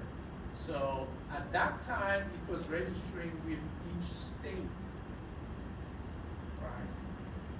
But then, somehow they figured out maybe registering with each state doesn't make sense because then there's arbitrage, right, across states. So let's create the SEC. SEC stands for Securities and Exchange Commission, which is a federal level organization, right? And the Securities Act of 1934 is what created the SEC.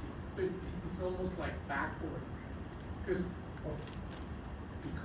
what you should know is basically companies need to register their new shares of stock or their new bonds with the SEC. Clearly that didn't happen in 1933, right? But it finally happened in 1934, right? Then there's the Securities Investor Protection Act of 1970. So I don't remember the exact level, it keeps changing. But this is like the FDIC insurance. I bet you guys know what the FDIC insurance is. Cliff, let us know. When you put your money into a bank, it is insured up to a certain amount. 250 Used to be right now. 100,000, now it's I know. 250. So I know it keeps changing back, and right now it's 250,000. So obviously, people open one account up to 250,000 another account. Welcome to the wonderful world of finance. Part of what we do is circumvent regulations, right?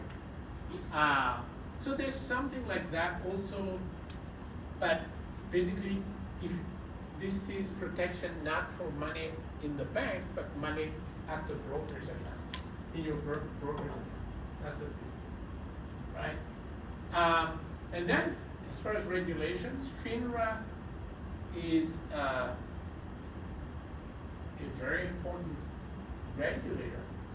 A lot of what we do in finance is we like self-regulation because we don't like other regulators, right?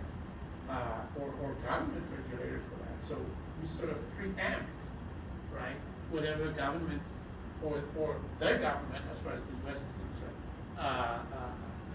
is trying to do, right? And so let me mention that there's actually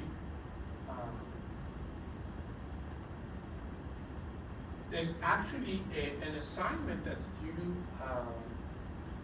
next week. Right. So all assignments are team assignments, right? So the assignments has essentially 2 or 3 parts. So there's a part that tells you basically to tell me what you've done as far as portfolio is concerned, right? That's easy. Everything is easy on that first assignment. Come to think of it, all of the assignments are easy. But anyway, so there's a part on, what have you done on your portfolio, then there's gonna be a part on regulators, right, so that you're familiar with them. Basically, I force you to go on their website and read something on there. And the last thing is gonna be questions on, those stop losses we talked about, the questions on these orders, right? Just to make sure everyone is on the same page. Now, one big deal that happened after, it's mostly after Enron, is Sarbanes-Oxley. So it's a piece of law that makes, this is the important part. It's a piece of law that makes executives personally certify financial report. Before that, it's just the auditor, right? So when this first was enacted, this law, there was a big wave of companies going private just to avoid this. Going private means that all the shares that we hold were bought by some specific owners, and that's it. Private means they don't have to publish 10K reports or anything like that. Right? That's what it means. And so they don't have to abide by that piece of legislation. Right? Like I said, so that's something that you'll see a lot is in finance is always trying to circumvent regulation. Maybe my last thing about this. Yeah. Let's talk about insider trading. So insider trading is exactly what it sounds like. It's when someone connected to a particular company starts buying the stock or starts selling the stock. Right? So, two things. Actually, I should have put that first one on there. It's not on there. Two things. If you do have information, you're an insider. Maybe you're a CEO or a CFO, or you're an analyst working on a takeover, of that particular company, or maybe you're working for that company to take over some other company. The point is, if you have any sort of relationship with the company, and you have access to information that's not public yet, it is illegal in this country to trade on that information. As a student, I remember, because I never thought that actually happened. So that was a very long time ago. But back then, part of the punishment of insider trading, sometimes it's not like that, but a lot of times it was like that. Part of the punishment was there was a page in the Wall Street Journal where they were telling, oh, so and so actually committed insider trading, right? It's part of the punishment when you did these things. And I remember one story was actually I think it was a dentist. A dentist actually was caught insider trading, doing insider trading. He was not part of any company, but one of his clients was part of the company, and that was it, right? And so number one, it's illegal to deal with, to act on such information. Does that mean that people don't do it? So there's a great book called Den of Thieves. So if you've never read, it's a classic, by the way. So if you've never read it, you should read it. It's about all of the clever ways that very famous traders have done insider trading, right? Some of it reads like a James Bond movie or something, right? But anyway, the point is, All I can tell you is it's illegal, don't do it. I don't know if that's it, but that do anything, at least you know. Having said that, the point is that we can read insider trades, so we are assuming they're legal, right? But we can read about them 2 days after they happen. So that's the regulation, right? So the SEC says if you're an insider and you buy or sell, you have 2 days to declare it to the SEC, and the SEC will put it on the website. And you know, there's a form, right? You know, on the SEC, it's all those forms that you have to fill out. So you have to fill out a form to declare your insider trading. So wait a minute, you can read insider trading? As long as it's not based on non-public information. So what do you need to report? Huh? That it's all public, and what do you need to report? No, so you do have to report. As long as you trade and you're an insider, you have to report. Okay, so someone can trade insider. An insider can trade. What's illegal is that if they trade based on non-public information. Okay, so if someone is trading not public information, public information, but the insider has to actually Declare. declare. Yeah, right. So any transaction, Elon Musk has to tell the public every time he sells Tesla stock. there you go. Yeah. The point though is, here's the idea. If you're an insider, it doesn't matter what you do, you have to declare, number one. That's Yeah. number one. Now, number two, and that's the part I started with it better be legal, that's all I'm saying, right? It better be based on public information. And you know, let's be real, right? Because sometimes even high-placed executives need cash too, so they need to sell, right? Or they just inherited a lot of money, so they need to invest, they need to buy shares. It doesn't always mean bad news will get good news, you guys understand this, right? So sometimes there's liquidity stories behind the trader, the inside trades. It's not always like illegal information, right? And in any case, the point is that because you have this regulation, it's very hard to trade on illegal information. Does that make sense? Yeah. How these regulator know that people trade on legal information instead of illegal? Excellent question, excellent Yeah, question. the trades. So the first thing you need to know, so we talk about risk management. So exchanges do hire company whose job it is to watch unusual trading patterns, right? So, look, you think you're an IBM executive, so you might want to buy some shares. Here's the thing: when you do that, you do this out of greed, and greed is limitless. Here's what I mean. You're an IBM, so no IBM executive will ever do this. So that's why I'm talking. But if you're an IBM executive and you know some good news has not been public yet, right? And you want to buy, are you going to buy a little bit? What happens if you buy and you get caught? You go to prison. So if you're going to go to prison, why should you buy a little bit? You're going to buy a lot, right? End of story. That's always how it works, right? That's how it works.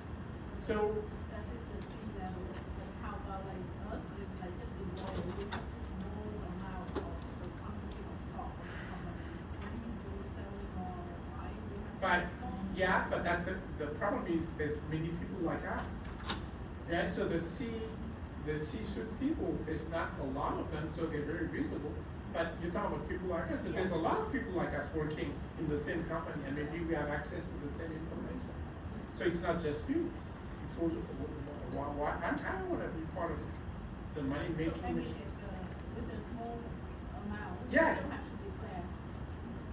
What? Well, So, like So if you're an insider, you have to declare, period, end of story, whether it's small or big, right? But the point is, I'm talking about the incentive to trade on illegal information. If it's like the analyst on the deal, right?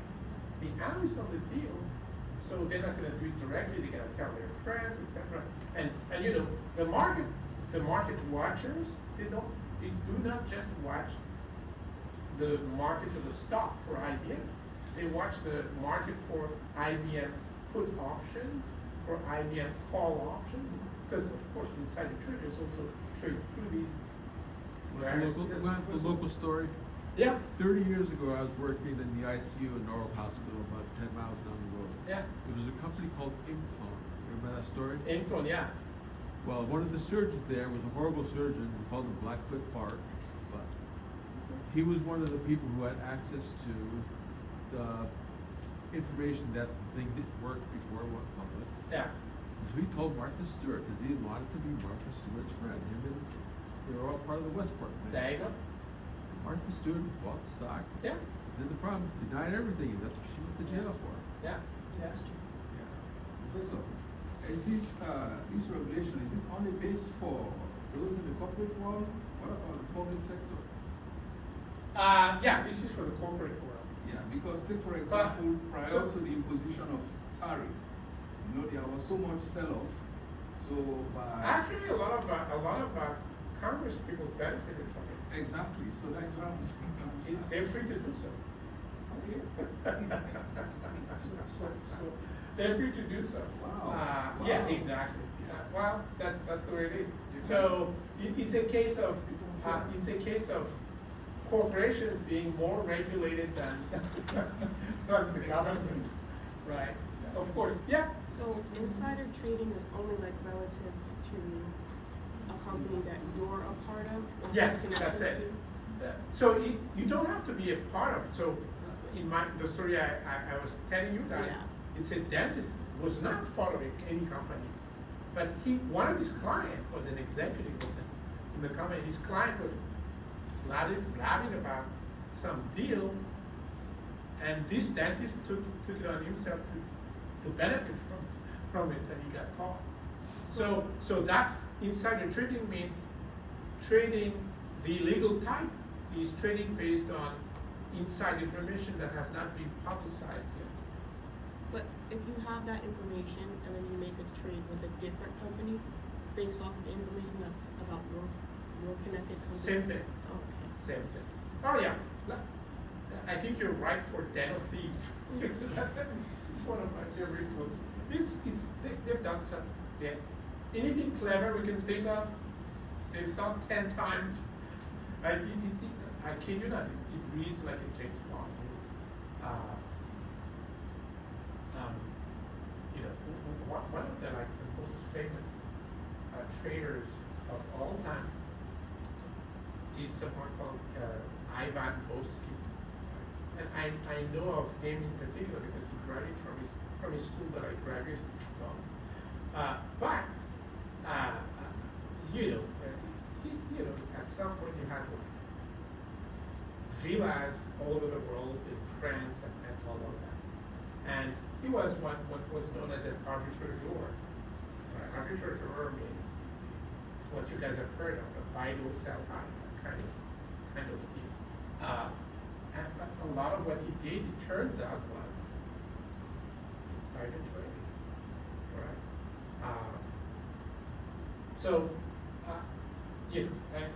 The book talks about many other people, not just this guy. So this Yeah. situation, let's see, there is Elon Musk. Yeah. There's a bad news about Tesla.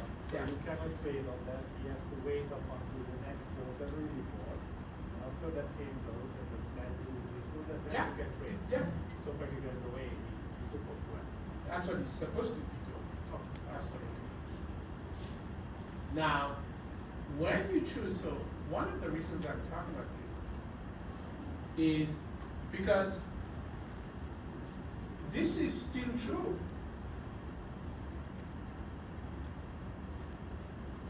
So when insiders have a net buy order, the stock tends to go up. So when you choose investment, that's part of what you should be looking at. When it's a net sell order, then the stock tends to go down. So there's at least two possibilities to explain this.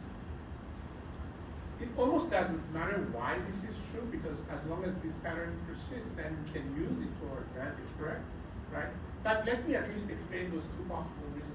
One reason is they still trade illegal information, right? So they buy because they think something good is going to happen.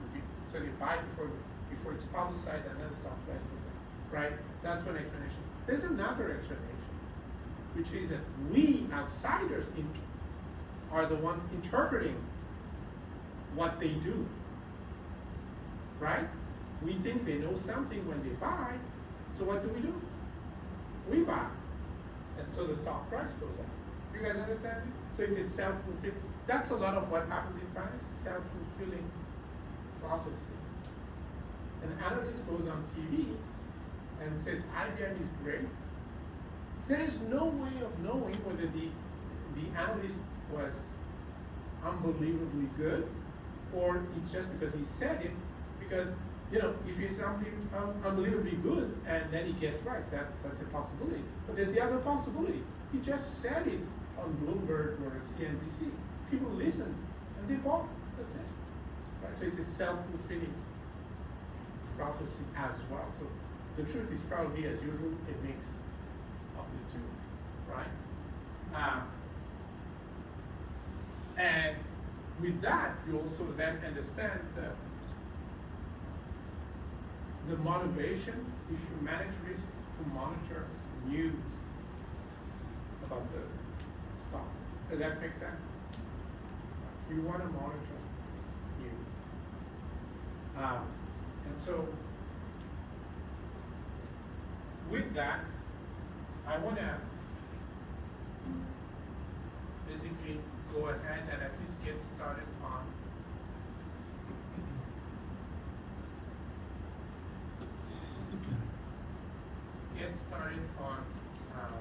funds. First, any questions on what we just done? So the reason why we talk about funds is, so far we tended to think in terms of individual corporate stocks and maybe bonds, right? You should open your eyes to the possibilities of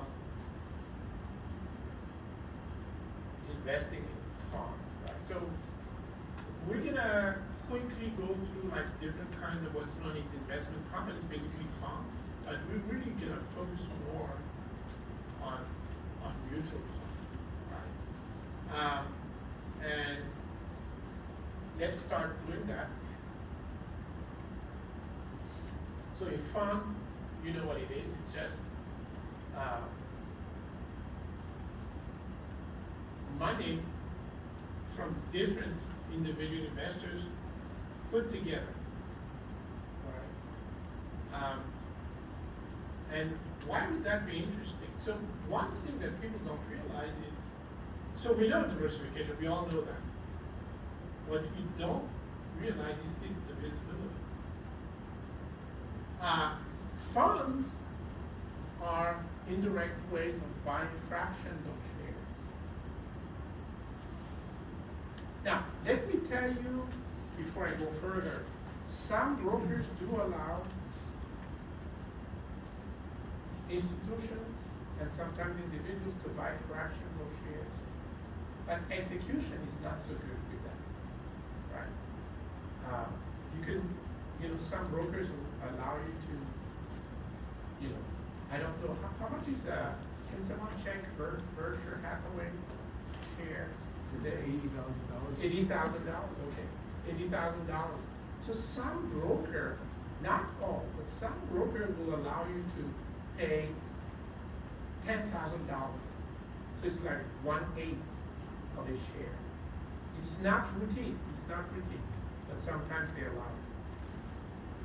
On the other hand, funds automatically and indirectly allows you to buy fractions of shares. So let me show you just the concept, right?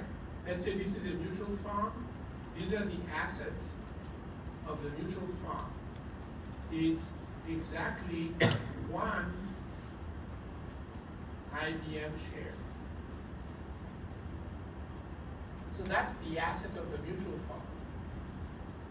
And the way a mutual fund works is it issues shares, right, to buy the assets. And these are the shares we buy, right? So maybe, right, so these are the assets. And then it's been bought with, so they issued 100 shares of the mutual fund.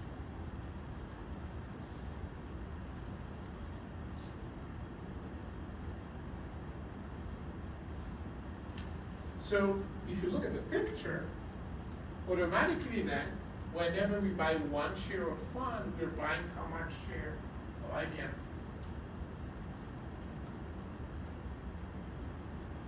Right, so this is a balance sheet. These are the assets, and these are liabilities plus equity. And there's no liabilities, it's just equity. So they use the money from the 100 shares to buy one share of IBM. So if we hold one of these fund shares, how much of IBM do we own? 100. So each share is worth how much? How many shares of IBM? 0.01. Yeah, 1%. That's what mutual funds do for us. It allows us, literally indirectly, to own fractions of shares, including fractions of Berkshire Hathaway. We don't need $80,000. So that's part of why funds are good for us, good for risk management, right? There's other reasons. I'm not going to dwell on these other reasons. For me, these are the most important reasons: diversification and divisibility. Right? So you can actually invest in fraction of the risk as opposed to the whole risk. Questions about that? So when you talk about funds, the one word, it's not in one word, but the one thing that you keep hearing about is net asset value. What in the world is that? Well, that's basically the calculated, it's the calculated fair price per share. How? Well, it's whatever the actual market price of the assets. You subtract the fund's liabilities, that's equity, right? This is market value of equity divided by number of shares.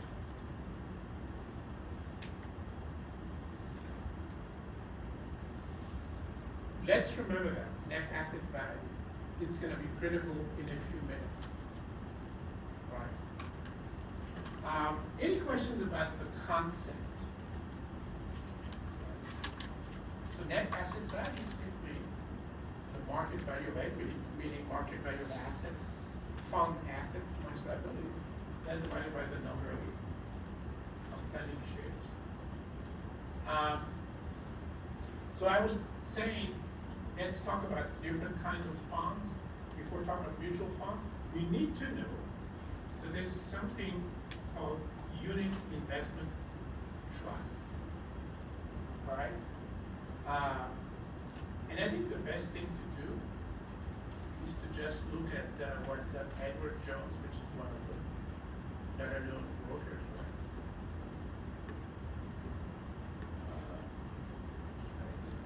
Okay. Okay. So I think I'm going to have to start sharing. Start sharing. Yeah.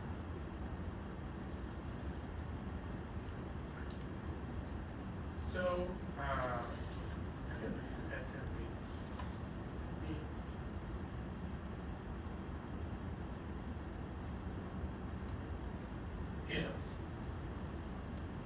only Edward Jones or only professionals can explain it so well, right? So basically, it's a fixed portfolio of stocks and bonds, right? And they're not actively traded. They buy it, and that's it, right? And the reason why it doesn't change, unlike say mutual funds where the composition keeps changing, is so that it's easy for all of us to just buy and form using different trusts, right? Form a diversified portfolio, right? Here it says visibility makes it easy for individuals to understand, right? And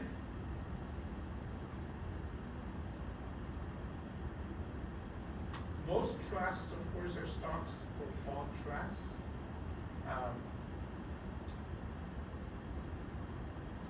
Okay, this is the part I want to make sure we understand. These trusts do have termination rates. If you invest in mutual funds, there's no such thing as a termination, like a maturity leg, right? But these trusts do have that. Right? So fixed, specialized portfolios with fixed termination. Right? Another possibility of for investments, right? Okay, let me go back to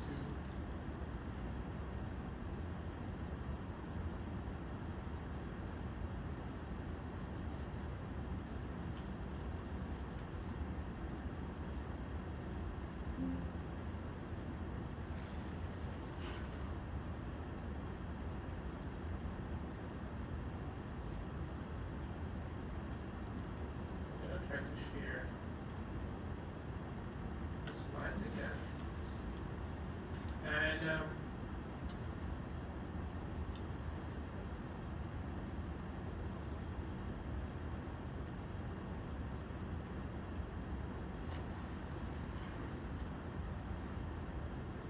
I wanna make sure you see some examples at least of what that looks like. I said all of it.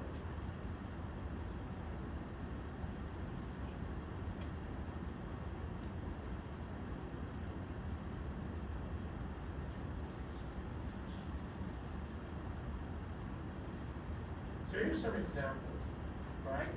And you guys see how specialized they are, right? So for example, you can buy a trust that's focusing on blue chip. Blue chip means large, safe companies. Blue chip dividend portfolio. So large, safe companies that pay dividends. There. So that could be one component of your portfolios, right? You could look, we talked about preferred stock, I don't know if anyone remembers. Here's possibility, whatever these names are, preferred portfolio, right? So literally, the finance world is making it easy for us and for any funds, because basically, if you're a fund and you invest in funds, you're what's known as a fund of funds, right? And if you do want to do that, check this out, right? So if you want to focus on low volatility areas, low volatility portfolio, right? So there's a lot of, if you want to focus on large cap, there you guys see that. Please note the maturity dates. So most of these portfolios I'm showing you right now, there's some down there in our bond. All of these are stocks, right? But they have specific maturity dates, like 2027, for example. Right? So it's a finite kind of a investment horizon.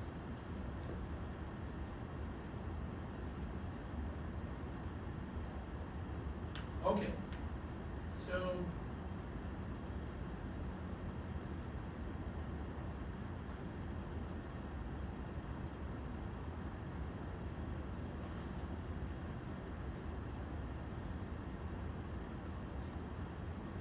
let's talk about mutual funds, also known as managed investment companies.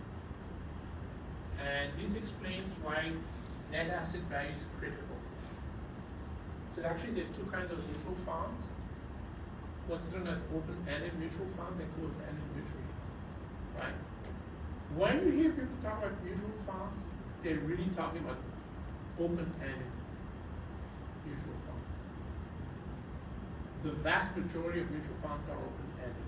What does that mean? It means literally when we buy, even though we buy through our brokers, actually we're buying from the fund itself. They actually issue new shares for us. Do we understand this? And then when we sell to the fund, right? So the number of shares outstanding goes up and down, right? Now, when we buy, what price do we pay?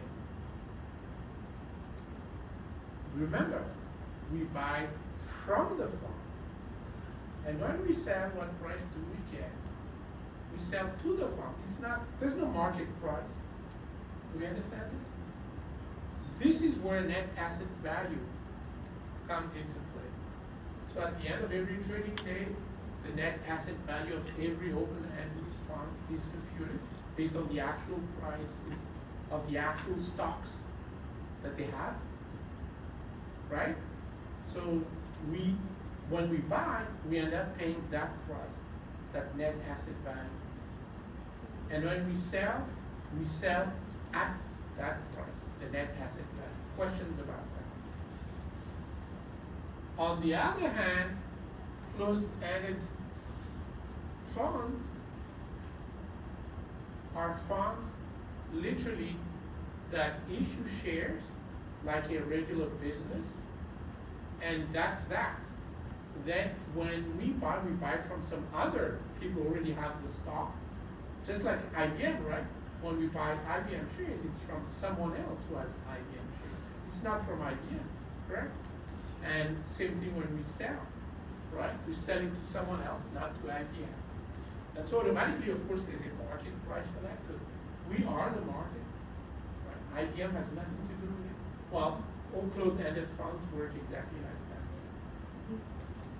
So because of this, is there any guarantee that whatever price we pay or whatever price we get if we sell, is there a guarantee that that price is the same as the net asset value, which is the fair price, right? The answer is no. Give us a real civilian. Right? Yeah, there are people who make a living taking advantage of any difference, right? But you have to remember, to take advantage of any difference, you do have to buy. Let's say the net asset value is below the market price, right? How do you take advantage of that? You need to short the fund and buy the actual shares that the fund holds. Do we all understand this? Right? That's the only way to take advantage of the discrepancy. And some people do that actually. So that's the only thing that keeps these two things closed. Without arbitrageurs,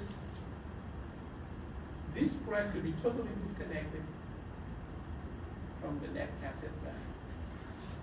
Questions on when net asset value is used and when it's not used. Okay. So,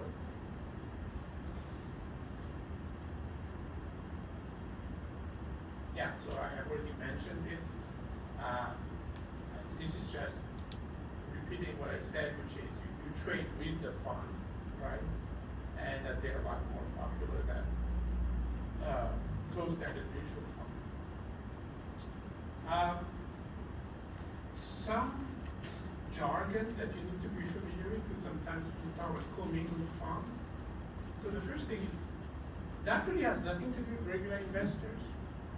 However, you might be interested in commingled funds if you do manage a fund already, right? Like let's say you manage a pension fund. Commingled funds are just funds that accept money from other funds, right? They're not publicly listed, right? And, you know, they accept money from other funds because the idea is to put together all that money for a specific investment funds. That's it, right? But it's not, you know, it's not something that we should be concerned with as individuals. Now, something you need to realize, REITs. Who has heard of REITs? Definitely something you should consider in your portfolio. What are these? Well, people invest in real estate, right? Donald Trump was a real estate investor. When you hear that, you always think, oh, I have to buy real buildings or build buildings and sell and all. You don't have to. You don't have to. Just buy shares of REITs. Let them do their stuff. And you buy shares. You buy ownership. Right? So that's the idea. Now, these are typically closed-ended funds. They don't have time to deal with the public, they have to build houses. Right? But the idea is that, you know, if you did not consider it, you should consider it. Right? Now, I put here this publicly traded REITs, of course, which is the one that you can have access to on let's say, stock track. But there are some so-called non-traded REITs that some broker do allow you to buy and sell, trade. Right? And actually, I said see examples here, so let's see what examples I have. Non-traded REITs, right? Non-traded REITs, does that accept everything? Oh, there you go, right? So, these are examples of non-traded. So, these are real estate funds, right? But they're not traded publicly. They're private funds, in other words, but they're still accessible through brokers. At this point, it's just names, right? And you have to investigate it if you want to invest. But so know that it does exist. However, of course, you may want to be interested in the publicly traded REITs, like these. So here's an example, right? American Tower. That's like a very popular REITs. What do?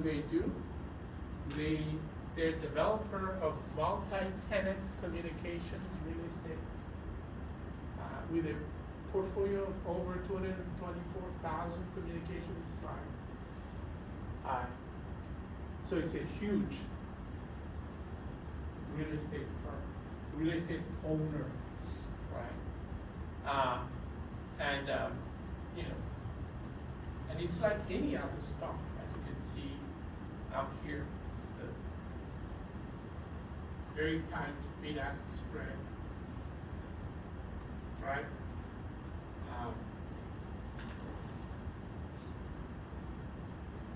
And yes, they do have like analysis on these sort of funds. Okay, so that's a possibility. Real estate funds, REITs. Question, is there any catch, like example, those companies are, like, is it better if you, I mean, I don't know, more company, but if you buy a real estate, you might think that you call that for rent, compared to these, like, because maybe they can charge high management fees or other things, so just, you know, is there any catch? Yeah, so Peter is asking, is there any catch? Because it seems like, and that's what I mean, it sounds like too easy, right, for us. It's, you know, instead of buying the actual house and doing some work on it, and et cetera, right, and then selling it, somehow we just buy shares and we get almost the same thing. And Peter is talking about, is there like exorbitant management fees or things like that, right? So the first thing you guys remember is that these are closed-ended funds, right? So basically any sort of, is that time already? Or what is that? So Peter, the answer to your question is because these are closed-ended funds, we don't get charged, right, management fees, because you buy and sell in the market, right? So that's it. But I mean, like whoever is like maintaining. I mean, real estate it's part of banking. their cost. It's part of their cost, absolutely. It is part of their cost, like the actual wages of the managers, things like that. Yeah, it's part of it's a business, absolutely. So what you're saying, which is correct, of course, is that if we do it ourselves, we don't have to pay the cost of the labor for the managers, right? If you do it yourself, right? But remember, that's also costly, right? So that's the idea. Yeah. Actually, the biggest risk, what Trump just said. Trump doesn't like all these companies buying up all the houses and driving housing prices up, so he wants to prevent companies like this from existing, buying single-family houses. Good luck with that. That's not gonna happen. I'm trying to think of a way for anyone to enact a law that says you don't have the right to buy. That's, I don't know. We'll put a tariff on it. Internal tariff, yeah, that's a good idea. Internal tariff, right? It doesn't have to be an international transaction. That's a good idea. Hey, you know what? We're laughing, but that might be possible, so, yeah. Okay. Let's talk hedge funds before you go. So you know that we are the state. We are the state of the hedge fund world, right? I mean, the Greenwich is where a lot of them are concentrated. They're all over the Connecticut, right? Why are they popular? They're popular because they make tons of money. It's very simple. Steve Cohen's worth $20 billion. For example, right? So they do make a lot of money. So if you can invest in a hedge fund, for sure, that's always a possibility. Well, if you can't, you can always invest in a mutual fund and invest in hedge funds. Correct? Right. So these are very good investments. They tend to make very high returns. But there is no mystery. They tend to make very high return because they tend to take a lot of risk. And they tend to use a lot of leverage. Remember leverage? We had a discussion about this. They tend to use a lot of that. Right? So the first thing is they're barely regulated. Mutual funds are very regulated, not hedge funds. Why? Because they're reserved for quote-unquote accredited investors. What in the world is an accredited investor, right? So let's check it out. So let's check out what an accredited investor is. Here it is.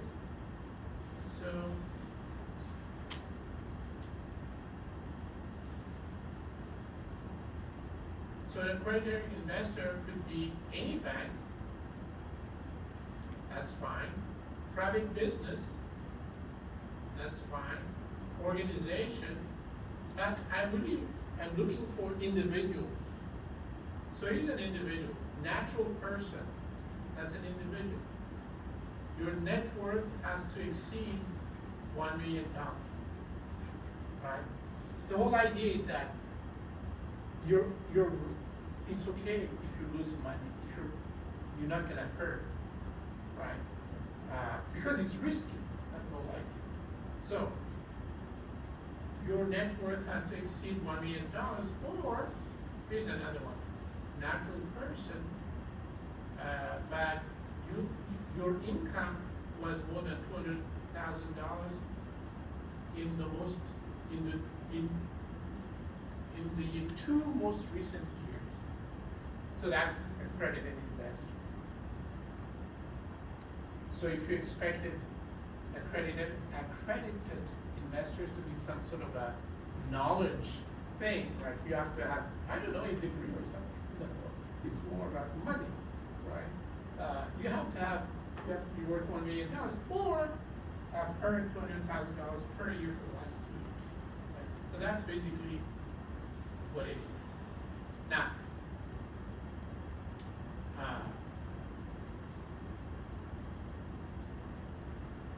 generally speaking, so this is key though. So, here's how they make the big return.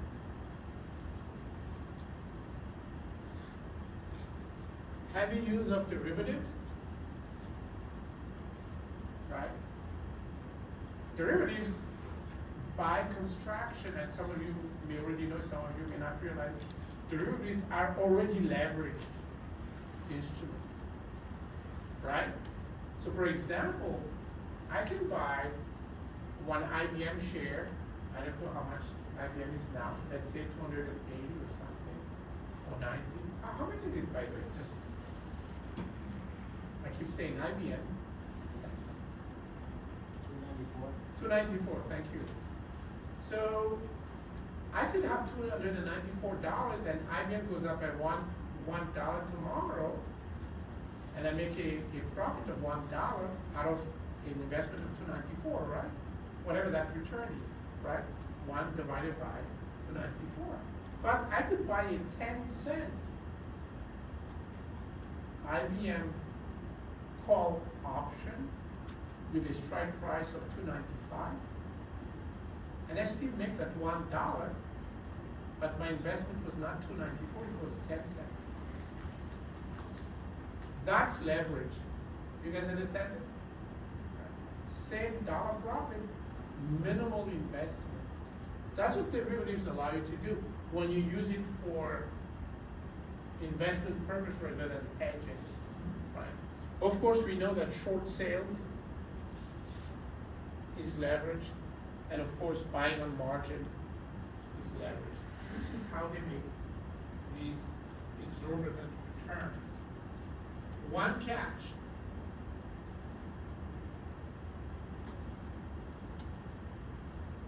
You put your money in, most of the time they say you don't have the right to withdraw it for the next year or 2 years. That's the catch, right? Now, let's end this session by looking at some list and reading some strategies.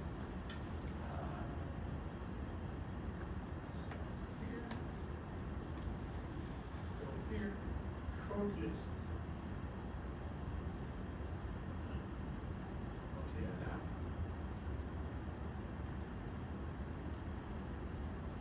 So here's something we need to know.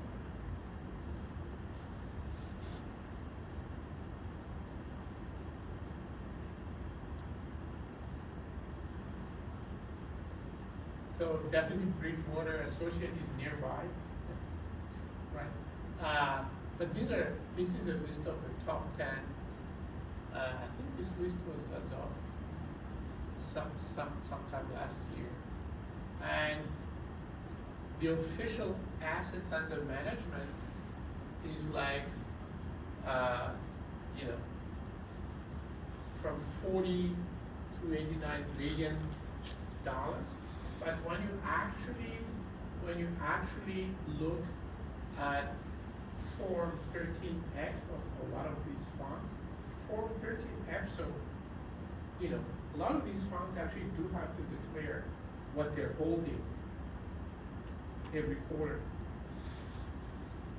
And one investment strategy that some people use, by the way, is just read those forms and just buy whatever is on the form. I digress. Anyway, so when you read some of the 13F, actually, the holdings themselves sometimes are like hundreds of billions of dollars, not these numbers. But anyway, these are the official numbers, right? If you guys went on the Florida New York Stock Exchange, you would have seen Citadel, right? So it's a hedge funds, but they also have like a specialist department. That's why they work all over the New York Stock Exchange floor, right? Let's end this by talking about strategies. And therefore, the reason why I'm saying that is so that you know maybe it's interesting to invest in hedge funds or invest in mutual funds that invest in hedge funds. All right, so this one is Millennium. I forgot what Millennium is here. It's number 4 in the list. So Millennium,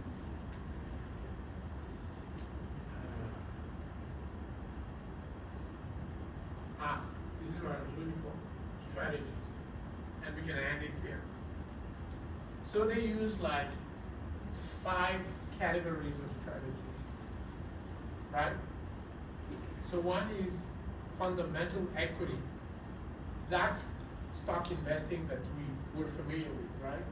You know, you analyze the business and all of that, and then you come with a decision, oh, it's a good stock, I buy, but it's a bad stock, I short, right?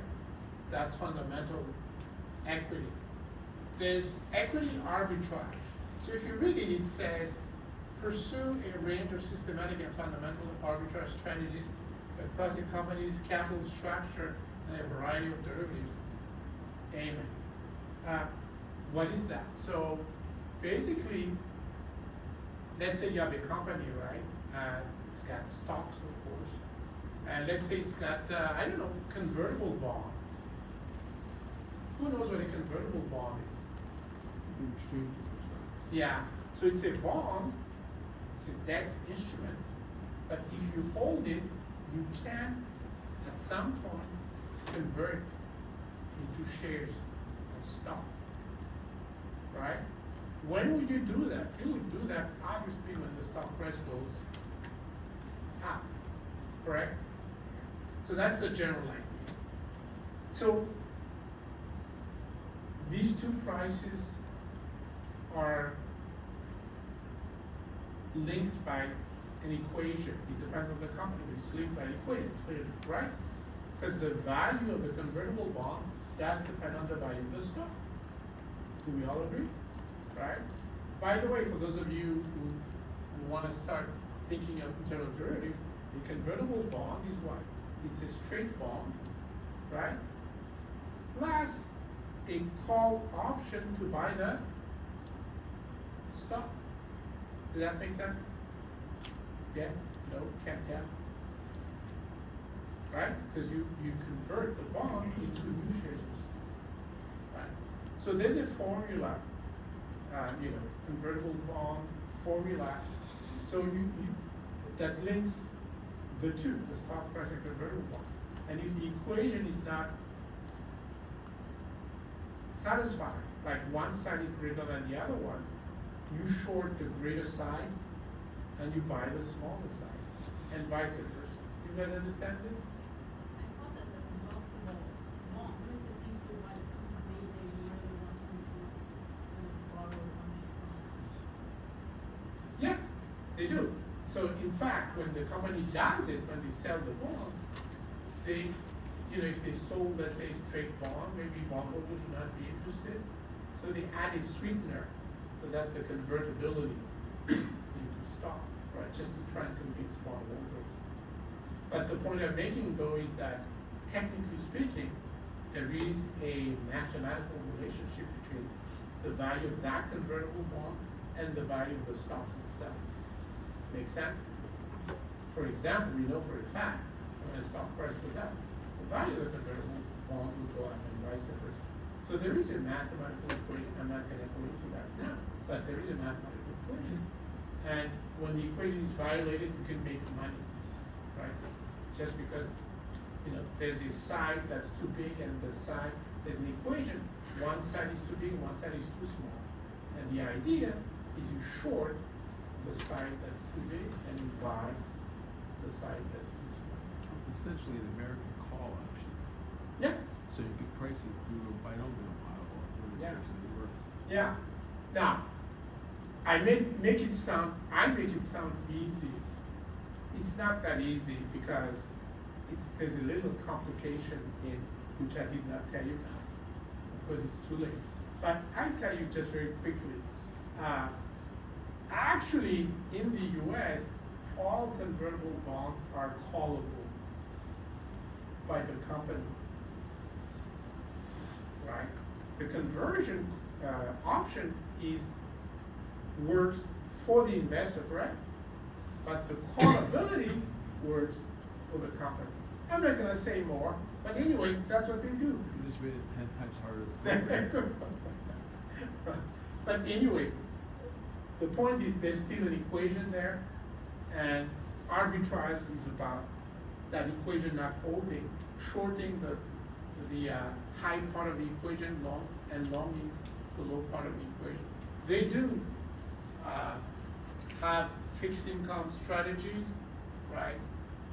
Based on macros and macros meaning, like which economy will do better than the other, and you take advantage of the interest rate spread. They do derivatives, but commodities derivatives, right? And one more strategy is quantitative strategy. So I was telling you guys about algorithmic trading. That's what's implementing these quantitative strategies, right? An example of a simple quantitative strategy is if you focus on one thing in particular, maybe a currency or a particular stock, right? And if you have a theory and you have reasons for that theory, let's say the return on IBM should be, for the next 2 to 3 years, should be around 15%. Let's say you have some reason to believe that. So 15%. Right? So an example of a quantitative strategy that's implemented by algorithmic trading by a computer would be that, okay, 15%, every day that the return has been above 15%, I'm gonna short. Why? Because you know it's gonna go down, because this is the average, 15%. You guys understand this? Beat the bird. Yeah. And then if tomorrow the return is 8%, you know it's gonna go up. So you're gonna take a long position, right? So just like Cliff just said, that's actually what's known as a mean reversion strategy, meaning that your theory says whatever this thing, maybe it's a stock, like I said, has an average return, and all of its return will revert back to that average return. So that's an example of a quantitative strategy implemented. You can only implement that effectively, and then get to effectively with a computer, with an algorithm. If you do it by hand, by the time you time your stuff, it's gone already.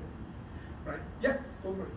I'm just wondering, do we know like what kind of percentage they put on each of these 5 sectors, like 5 sections? And I'm just wondering, how did they like actually measure the risk between these 5 sections? Because Yeah, they are, like, that's a great different question. kind of- That is a fantastic question. So as far as how much they put, no, we're never gonna know. We're never gonna. However, I can tell you what they do and how they decide that. At some point, we're gonna learn a quantitative way of putting together a portfolio. That's what they do. The difference is we're gonna use it on stocks and bonds. They use it on strategies. Right. Excellent question. We're gonna end on that fantastic note. What do you want us to do with the portfolios this week? Well, so start talking about Just put the stop loss orders in, that kind of stuff. stop loss, buying on margin if you wanna do it. I'm not saying do it, I'm saying if you wanna do it, right? Then we started talking about different kinds of funds, right?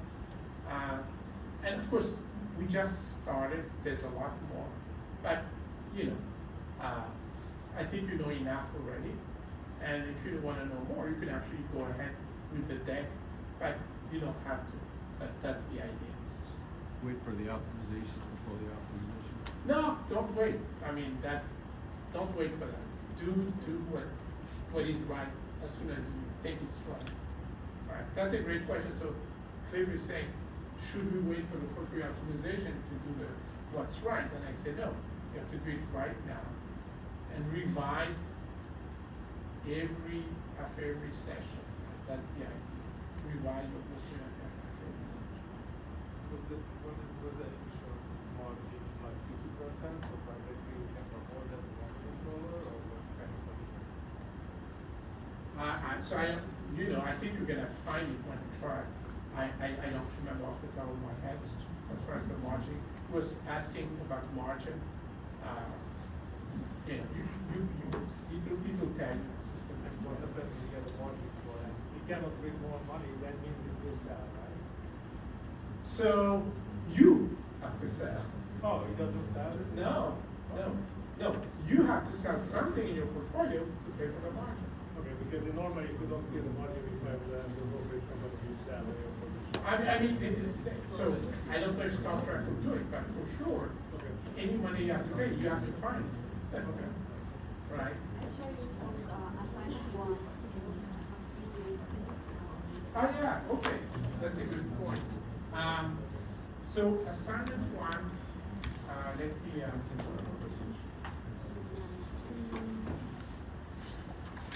me, check that out.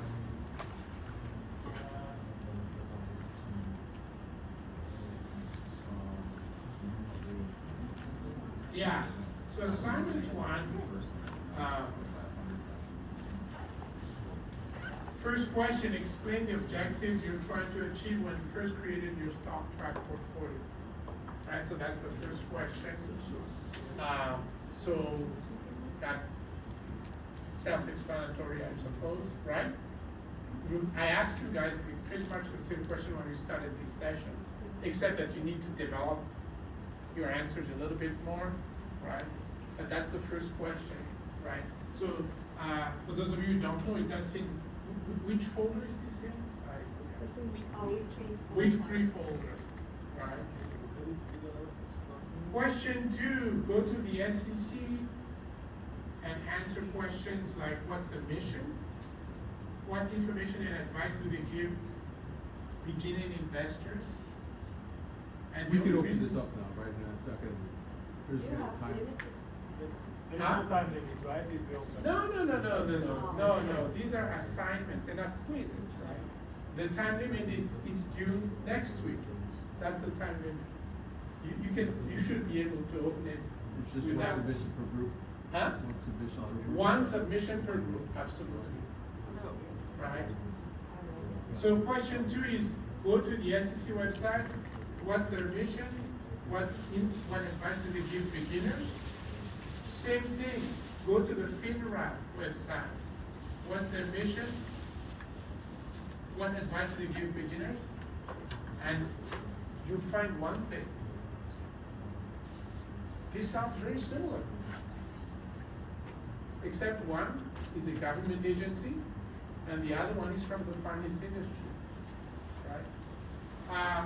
And then question 3 is about, I give you a picture of target stock price with a bid and ask, and I'm asking you questions like, if you buy, what is the price that you're gonna pay? If you sell, what is the price you're gonna receive, right? Given the bid and ask prices. If you submit a limit sell, what is the limit price you can quote? You guys see the story, right? So these are the questions for the third part. So it's really a questions on what we've done so far. Just basic questions, just making sure you guys practice thinking in those terms. Didn't ask you try to be match in the middle? Huh? Didn't ask the spread to try to match in the middle? No, no, remember, when I was talking about the middle, I was just talking about the fair price. I was explaining the bid-ask spread. I was explaining that that spread is a cost to us. But as far as what we buy, what we pay, and what we receive, it's literally either the bid or the asset, depending. Other questions you guys have? So just make sure, so the whole idea is two things, right? You sort of revise when you can your portfolio, and now we do make sure you submit your answers before our next session. All right, thank you, folks. See you next time.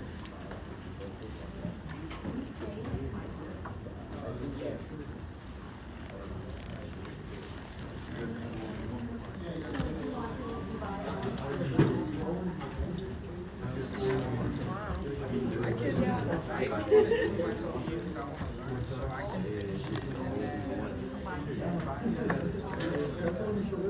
can